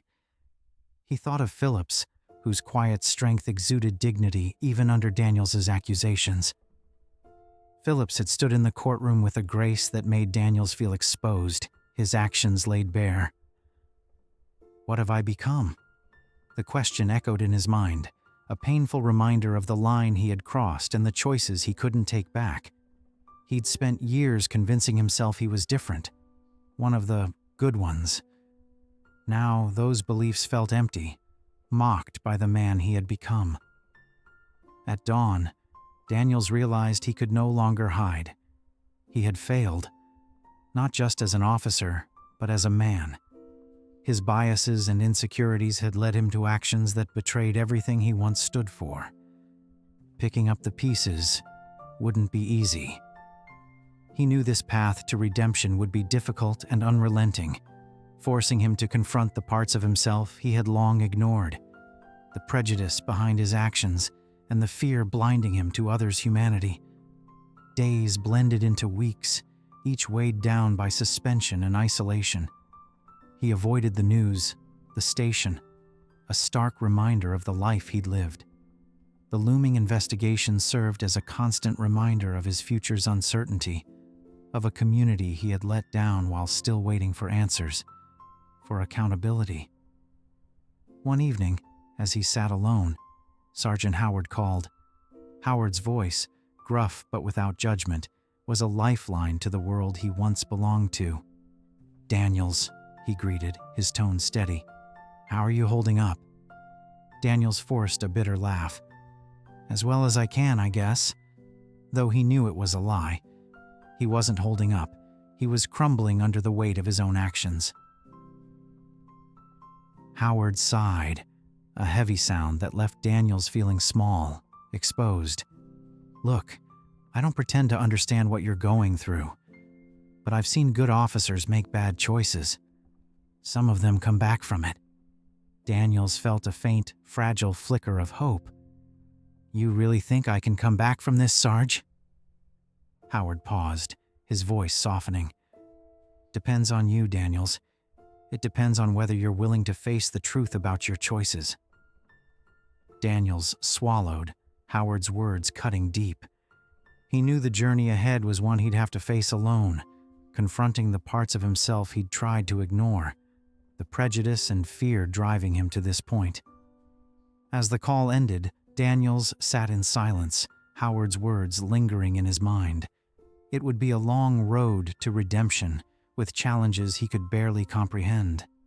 But he knew it was time to stop letting that moment define him. With a quiet resolution, he rose from his seat. The journey would be uncertain, full of shadows he would have to face. But he was ready to seek a different path, one of understanding, compassion, and justice. Looking out at the city as the first light of dawn broke over the skyline, Daniels felt a faint glimmer of hope that he might somehow rebuild, make amends, and become the man he once aspired to be. Months had gone by since the hearing, but Officer Rick Daniels still felt he was on trial. Every day brought another judgment. He'd lost his position, his badge, and the confidence he'd once placed in his uniform's authority. In its place, he'd found a different kind of clarity, a view of himself formerly hidden behind the shield of his role. Today, Daniels was neither in uniform nor in the courthouse, nor even in the small apartment that had become both haven and prison. Instead, he sat in a community center, surrounded by faces that reminded him of the life he'd left behind and the new one he was trying to build. He came as a guest to the community he once patrolled, a community that had every reason to view him with suspicion, anger, and disappointment. Yet, he was here. Opposite him sat Lieutenant Colonel James Phillips, a quiet yet potent reminder of all Daniels had come to know. He hadn't seen Phillips since the hearing, and had only heard of him through their mutual contacts. Phillips had invited him to this community conversation about policing, justice, and equity, and Daniels had accepted, uncertain of what to expect.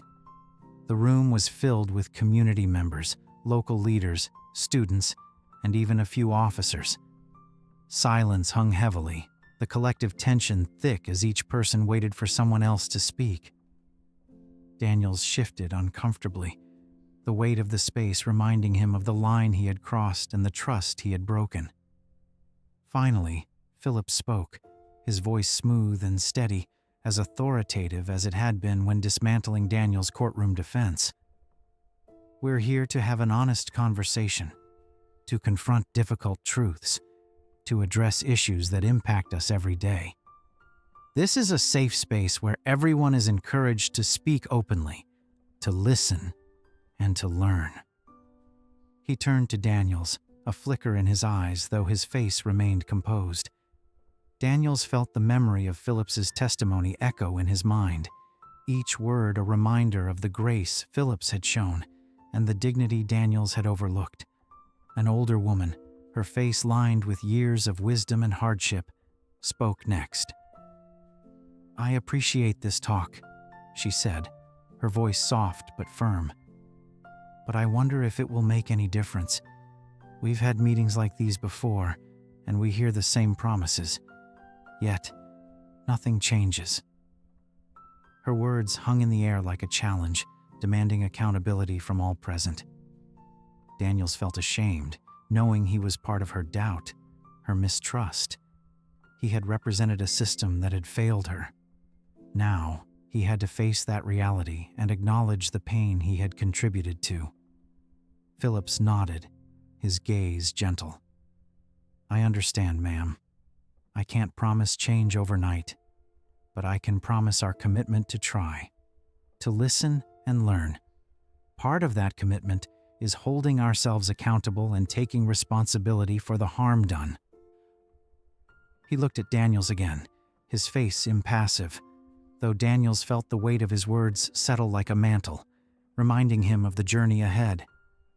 He took a deep breath, the silence pressing in, and finally spoke, his voice barely above a whisper. "I know I can't change what I've done," Daniels said, staring at the floor, his voice heavy with guilt. "I've made terrible mistakes. No apology can undo the harm I've caused or the trust I've broken. But I'm here to learn, to understand, and to do better." The room was silent, his confession raw and exposed, ready to be judged by those around him. One by one, their eyes reflected the pain and disappointment he had earned.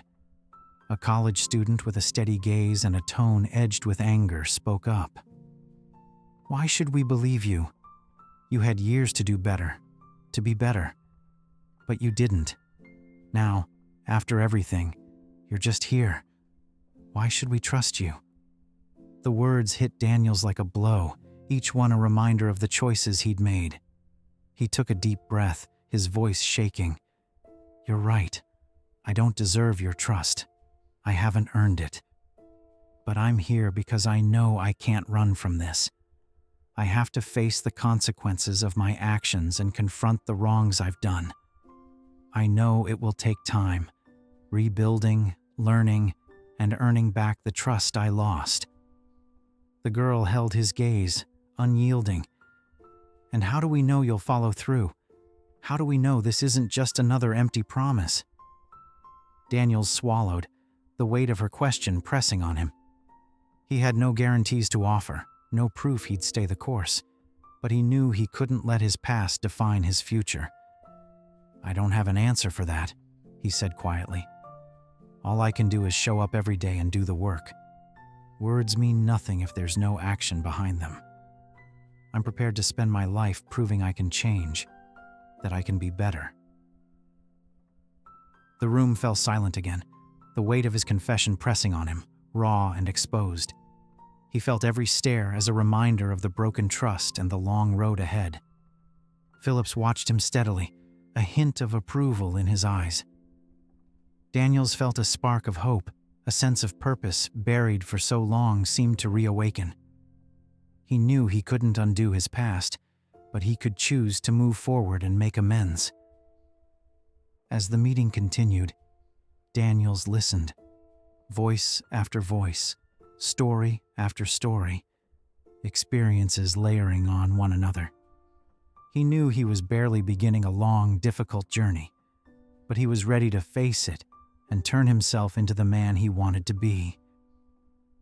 In the weeks that followed, Daniels became a regular at the community center, attending every meeting, workshop, and conversation, determined to learn, to understand, and to make amends.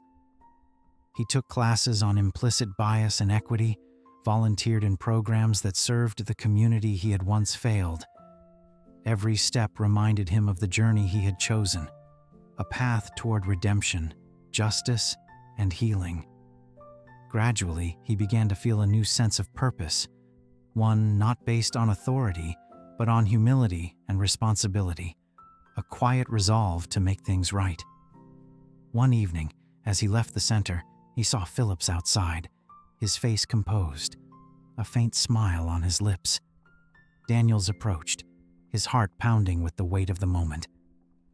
"Lieutenant Colonel," he began, voice tight with gratitude. "Thank you for everything, for giving me a chance to learn, to grow, and to make things right." Phillips nodded, his gaze steady, a hint of approval in his eyes. "You've come a long way, Daniels, but remember, this journey is just beginning. Change doesn't happen overnight. It's a commitment to show up every day and do the work." Daniels nodded, letting the words sink in, a reminder of the path he'd chosen and the purpose he'd found. Half a year has gone by since that fateful incident. And this evening, Rick Daniels slowly drove down the familiar street. Everything was as it had been that night. The deserted street, a faint chill in the air, the silent, watching houses. This was the same stretch of road where he'd pulled over Lieutenant Colonel Phillips months ago. Yet now it felt different, as if a part of himself had remained here, tethered to this place. Daniels parked near the curb, almost exactly where he'd pulled up behind Phillips's car that night. He let the engine stay a moment before cutting it off, his hands gripping the steering wheel as he took slow, steady breaths. He had returned to confront the ghosts of that night, to face the mistakes he'd made and understand the man he had allowed himself to become. Stepping out of the car, the cold wrapped around him. Each step forward felt like a descent, as though he were walking into the core of something, into a movement backward in time. He could almost envision himself here, the officer he had been, confident in his authority, quick to judge, primed to assume the worst. He'd believed he acted out of duty, but he now realized it was fear, not duty, that had compelled him. He stopped on the sidewalk, staring at the deserted stretch of road before him. The memories pressed against him, raw and unrelenting. He recalled approaching Phillips's car, his hand near his gun, his voice sharp and demanding, ordering Phillips to show identification, to step out. Every command was laced with arrogance and bias, obvious now, painfully clear. At the time, however, he hadn't even questioned it. Daniels closed his eyes, willing himself to let the weight of his actions sink in. He could still hear Phillips's voice, steady and controlled, as he complied with every unfair command. Phillips had shown grace, restraint, dignity, qualities lost on Daniels in that moment due to a small, insidious fear. He knelt on the sidewalk, his fingers brushing the rough concrete. Here was where Phillips had stood, hands up in submission, a man who had done nothing wrong facing suspicion and aggression from someone who should have been his protector. He remembered the look in Phillips's eyes, a calm strength, an unyielding presence that left Daniels feeling small, his authority crumbling beneath the weight of the man's silent judgment. "I'm sorry," Daniels whispered, his voice swallowed by the quiet street. It was a thin sound, an insubstantial attempt at atonement for a harm that could never truly be undone. He had apologized to Phillips formally, endured the hearing, the suspension, but none of it felt complete. None of it could erase the memory of that night, the pain he had caused, the trust he had shattered. Daniel sank back on his heels, staring at the spot where Phillips had stood. It felt surreal to be here now, stripped of his badge, his authority, his sense of self. Since that night, he had come a long way, attending workshops, training sessions, community meetings where he listened to stories like Phillips's, stories of fear, mistrust, and injustice woven into daily life. He had faced the community's anger, disappointment, and distrust. Slowly, he learned that trust was something he could never again take for granted. He reached into his pocket, fingers touching cold metal. It was his badge, once a symbol of pride. He hadn't brought it tonight for the authority it represented, but as a confrontation with the part of himself that had hidden behind it, used it as a shield, an excuse. The badge now felt like an empty relic, a reminder of the illusions he had clung to for so long. Once, he had seen himself as a protector, a guardian of justice. But that night had shown him what he could no longer ignore. He had allowed fear, prejudice, and assumptions to guide his actions, turning him into what he once swore to stand against. He closed his fingers around the badge, its coolness digging into his palm, a reminder of the weight he bore. He had thought change was linear, that he could balance the scales by attending meetings, reading books, volunteering his time. But he was beginning to understand that accountability was a lifelong commitment, a daily practice of humility and reflection. The street was dark and silent. The houses loomed as quiet, watchful presences.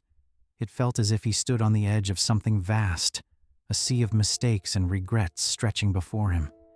Yet beneath his shame, he felt a quiet resolve, a determination to continue the work he had started, to confront the parts of himself he had ignored for so long. Daniels stood, his gaze drifting over the street. The sky was darkening, the last traces of daylight dissolving into shadows. Yet he knew his journey was far from over. The road ahead uncertain, filled with challenges he could barely imagine. But he was ready to face it, prepared to take that next step forward with humility, accountability, and the resolve to be better. He looked one last time at the place where Phillips had stood, a pang of regret deep within, reminding him of the harm he had caused, the humanity he had failed to see. And within that sorrow, he felt a faint flicker of hope that while he could never change the past, he could build a future, one small act of accountability at a time. He thought about the faces he'd seen at the community center, faces filled with distrust, anger, and disappointment. He remembered Mrs. Grant, the older woman who had told him, "Change comes one day at a time." She had been right. He now understood that redemption was not a destination, but a journey, a road he would be walking for the rest of his life. At his car, hand on the door handle, he cast one last glance down the street. He wondered if Phillips ever returned here, if he had felt the need to confront the place where his trust had been so deeply broken. Daniels hoped, small as it was, that Phillips had found peace, that he had somehow healed from the damage Daniels had inflicted. Daniels took a deep breath, the cold air filling his lungs and anchoring him in the present. A quiet determination settled within him, a resolve to continue the work he had begun. He knew he would never escape the memories of that night, that they would remain with him always. But he also knew he could use them as a guide, a reminder of the man he wanted to be, of the values he wished to live by. Turning the key in the ignition, he pulled away from the curb, casting a final glance at the street, the place where his journey toward accountability had begun, a journey he had not chosen but was now committed to walking, one step at a time. For the first time in a long time, he felt a sense of peace, a quiet resolve that gave him the strength to keep moving forward. The road ahead was uncharted and uncertain, but he was ready for it. He knew that while he could never undo the past, he could keep showing up, listening, learning, becoming better. And as he drove into the night, the faint glow of city lights on the horizon, he felt a sense of hope he had never known before. Though his journey was far from over, he was finally on the right path. As Rick Daniels settled back into his daily routine following those initial weeks at the site of his past mistakes, he found himself constantly reflecting on his next steps. Every moment seemed tinged with new realizations and a heightened sense of responsibility. Each day, he felt the weight of the commitment he had made, to himself, to Phillips, and to the community he had let down. It was an extraordinary promise, perhaps one of the most powerful he had ever made. His mornings now started earlier than they had when he was working. He would lace up his shoes and take an extended walk through the city, watching the neighborhoods awaken as dawn's light spread.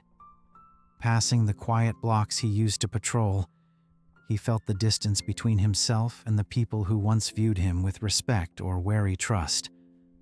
Now, he understood he could no longer take community trust for granted. Any he might regain in the future would have to be earned.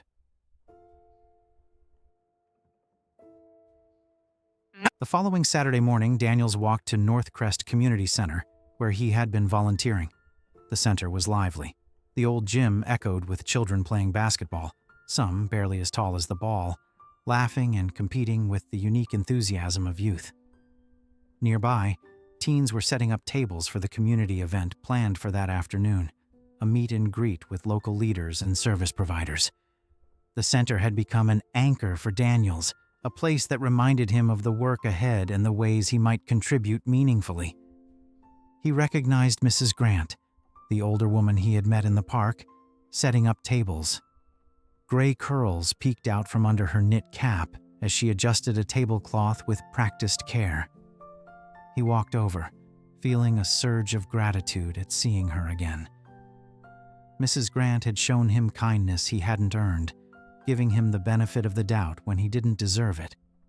And here she was once more, helping her community with quiet strength that anchored everyone around her. "Mrs. Grant," he greeted her with a respectful nod, placing a box of supplies beside her. "Need a hand?" She looked up, her sharp eyes softening as she nodded. "Good to see you here, Daniels," she replied quietly, with an unmistakable note of approval. "Just make sure those tablecloths stay in place until folks arrive." Daniels chuckled, glad to be there, and grateful for her matter-of-fact acceptance. He wanted to say more, to express how much her simple kindness had meant, but knew his words would fall short. He simply nodded and joined her, helping to arrange tables, set out chairs, and stack pamphlets neatly for the evening.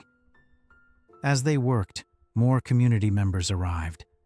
Some nodded in acknowledgement of Daniels, while others stared longer, their gazes tinged with curiosity or suspicion. He understood that most were still wary of him and his motives, but he accepted their skepticism. Trust wasn't something he could request, it was something he would have to earn, one interaction at a time. An hour into the event, Daniel stood at the back of the room, watching people mingle and share stories. A surge of nostalgia hit him, a reminder of his early days as an officer, back when he truly believed he was serving the community. Now, he realized that true service required humility, not authority. Mrs. Grant stepped closer, her smile faint as she nodded toward the crowd. "Folks are getting used to seeing you here," she remarked, her tone neutral but with a hint of satisfaction. "You keep showing up, Daniels, and maybe some of them will start to trust you again." Daniels nodded, the weight of her words settling on him. His goal was to earn back their trust, yet he knew this journey couldn't be measured in weeks or months. It was a lifelong commitment, a path he would walk for as long as he had the opportunity. As the event wound down and people started to leave, Daniels stayed behind, watching a few volunteers pack up tables and chairs. He thought about Phillips, about that man's strength, about the silent forgiveness that Phillips seemed to offer without words. One evening, as he walked home, he passed a playground where children were laughing and playing, their voices carrying in the cool night air. He paused, finding peace in the simplicity of their joy, and thought back to the tone Phillips had used in court. It wasn't anger. It was a quiet resolve demanding justice and accountability, a justice rooted in dignity and the belief that everyone deserves to be seen and understood. Throughout the summer and into the fall, Daniels continued volunteering, attending community meetings, listening to discussions on policing and reform, and learning from the perspectives he had long overlooked. He attended workshops on implicit bias, sat in on panels about community safety, and found himself changing in ways he hadn't anticipated. One evening, he was invited to speak before a group of young people at the community center, many of whom were interested in law enforcement or public service. The center's coordinator explained that the youth needed to hear from someone who had experienced both success and failure, and could speak honestly about the complexities of the job. Nervousness crept in as Daniels prepared to speak, the vulnerability of exposing his mistakes and regrets settling over him. He took a deep breath and spoke candidly. He shared the story of the night he stopped Lieutenant Colonel Phillips, the assumptions he had made, and the consequences that followed. He spoke of the hearing, the suspension, the loss of trust, and his journey since. A journey grounded in accountability and a commitment to serve rather than protect. When he finished, the room was silent. Every young face turned to him, their expressions a mix of curiosity, empathy, and respect. A boy, no older than 16, raised his hand hesitantly. "Do you think you'll ever be a cop again?" The question hung in the air, and Daniels considered it thoughtfully. "Maybe," he replied, "but not until I know I can do the job right. Not until I know I can truly serve the people who depend on me." Another young girl spoke up, her tone straightforward. "How can we make sure we don't end up like you did?" Daniels smiled, his eyes crinkling in appreciation for her honesty. "Stay humble. Listen, don't assume wearing a badge means you know someone's story, and remember, authority isn't about power. It's a responsibility." Walking home that evening, Daniels felt a quiet purpose, a sense that he was finally on the path to becoming the man he wanted to be. He knew his journey was far from over. There would be more obstacles, setbacks, and moments of doubt, but he was ready to face them, prepared to walk the path of accountability, one step at a time. It was a long road, but he no longer feared it. Instead, he embraced it as an opportunity to grow, to make amends, and to become the man he had once promised himself he would be. As the city lights flickered on around him, a new sense of hope filled Daniels, a hope that, while he could never change the past, his future would bear witness to the power of accountability, humility, and true service. It's been almost a year since Daniels had started his journey of self-reckoning. He was in the community center, sorting boxes of donations with the volunteers, when his phone rang. His eyes went to the caller ID, and he raised an eyebrow in surprise at the name flashing across the screen, Captain Ramirez. His hand stilled as his heart started racing. He hadn't spoken to anyone from the department in months. He had assumed that his time as an officer was over. "Daniels." Captain Ramirez's voice was steady, but with a warmth there that hadn't been there before.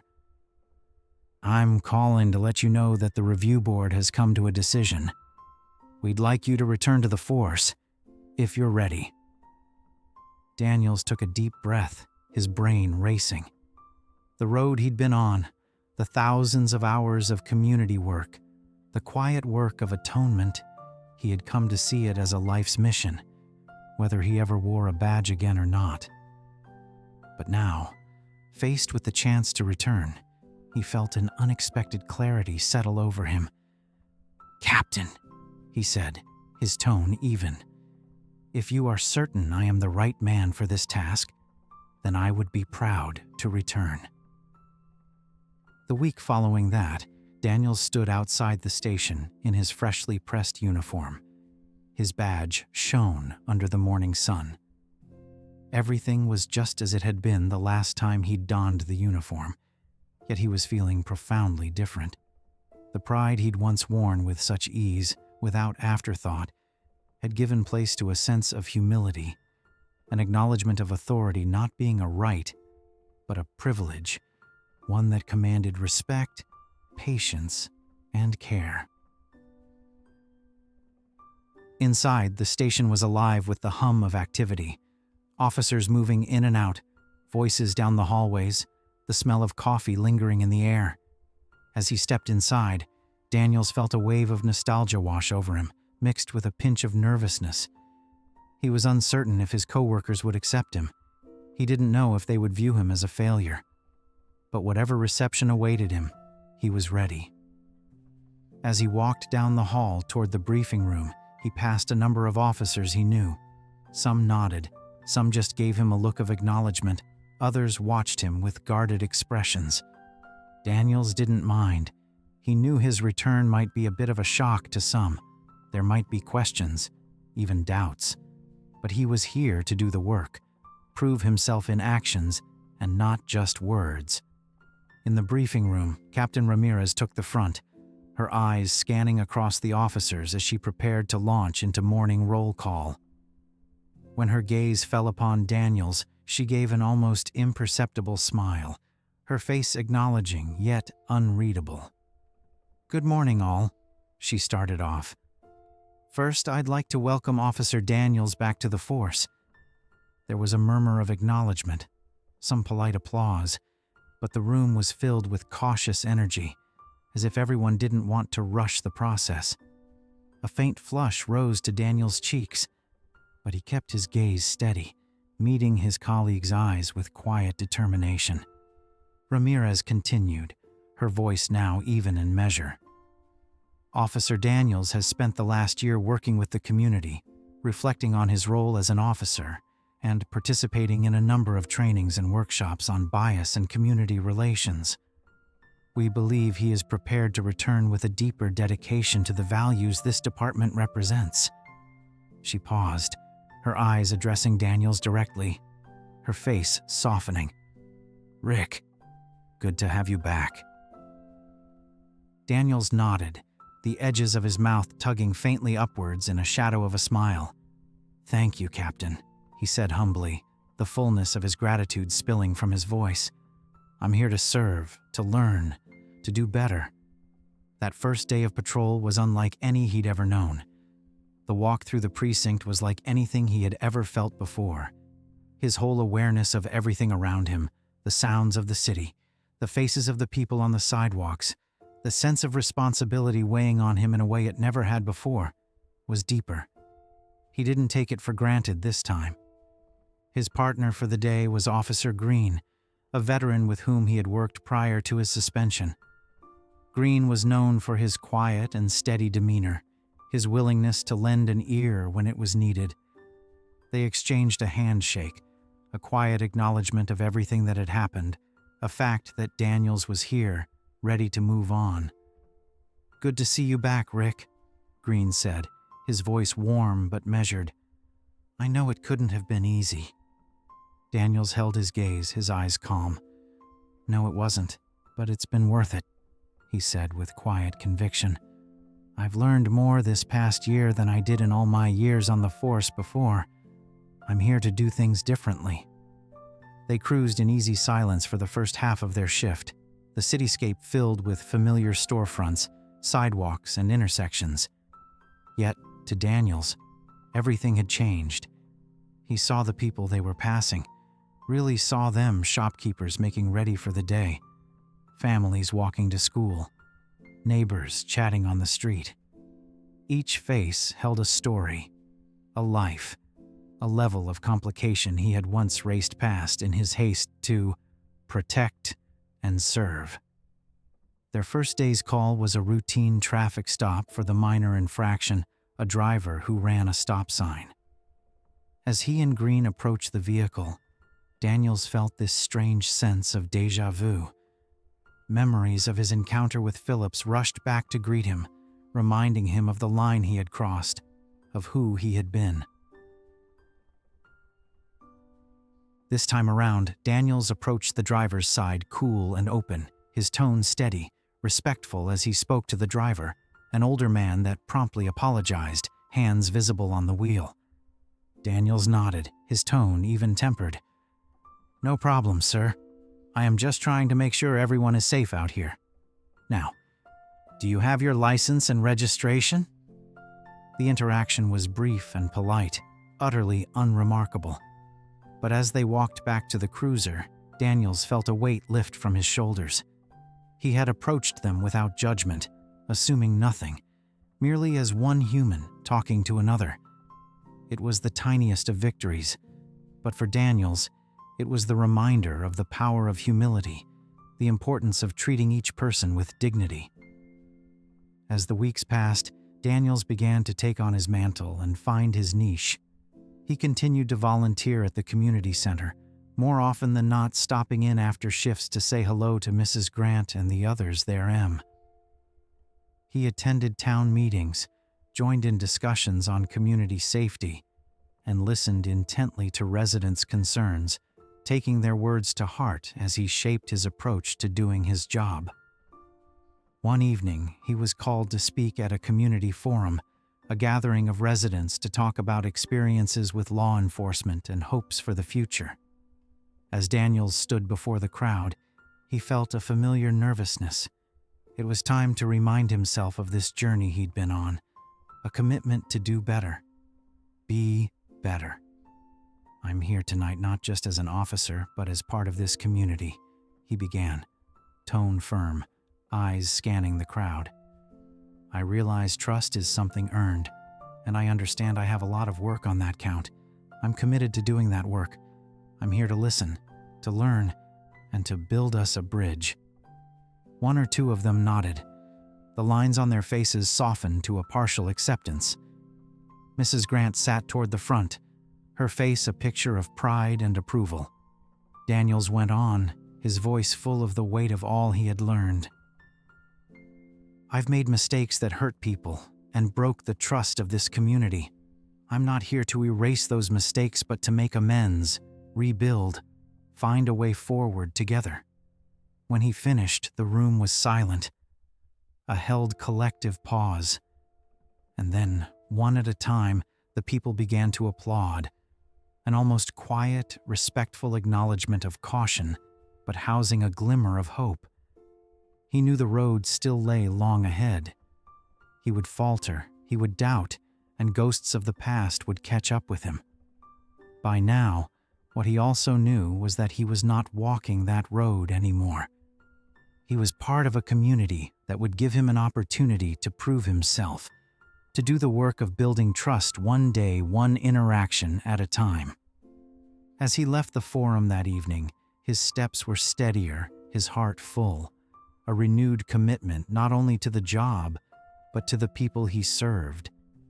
And deep within, he knew this was the beginning of a journey he was ready to walk, for himself, his community, and the future he hoped to create.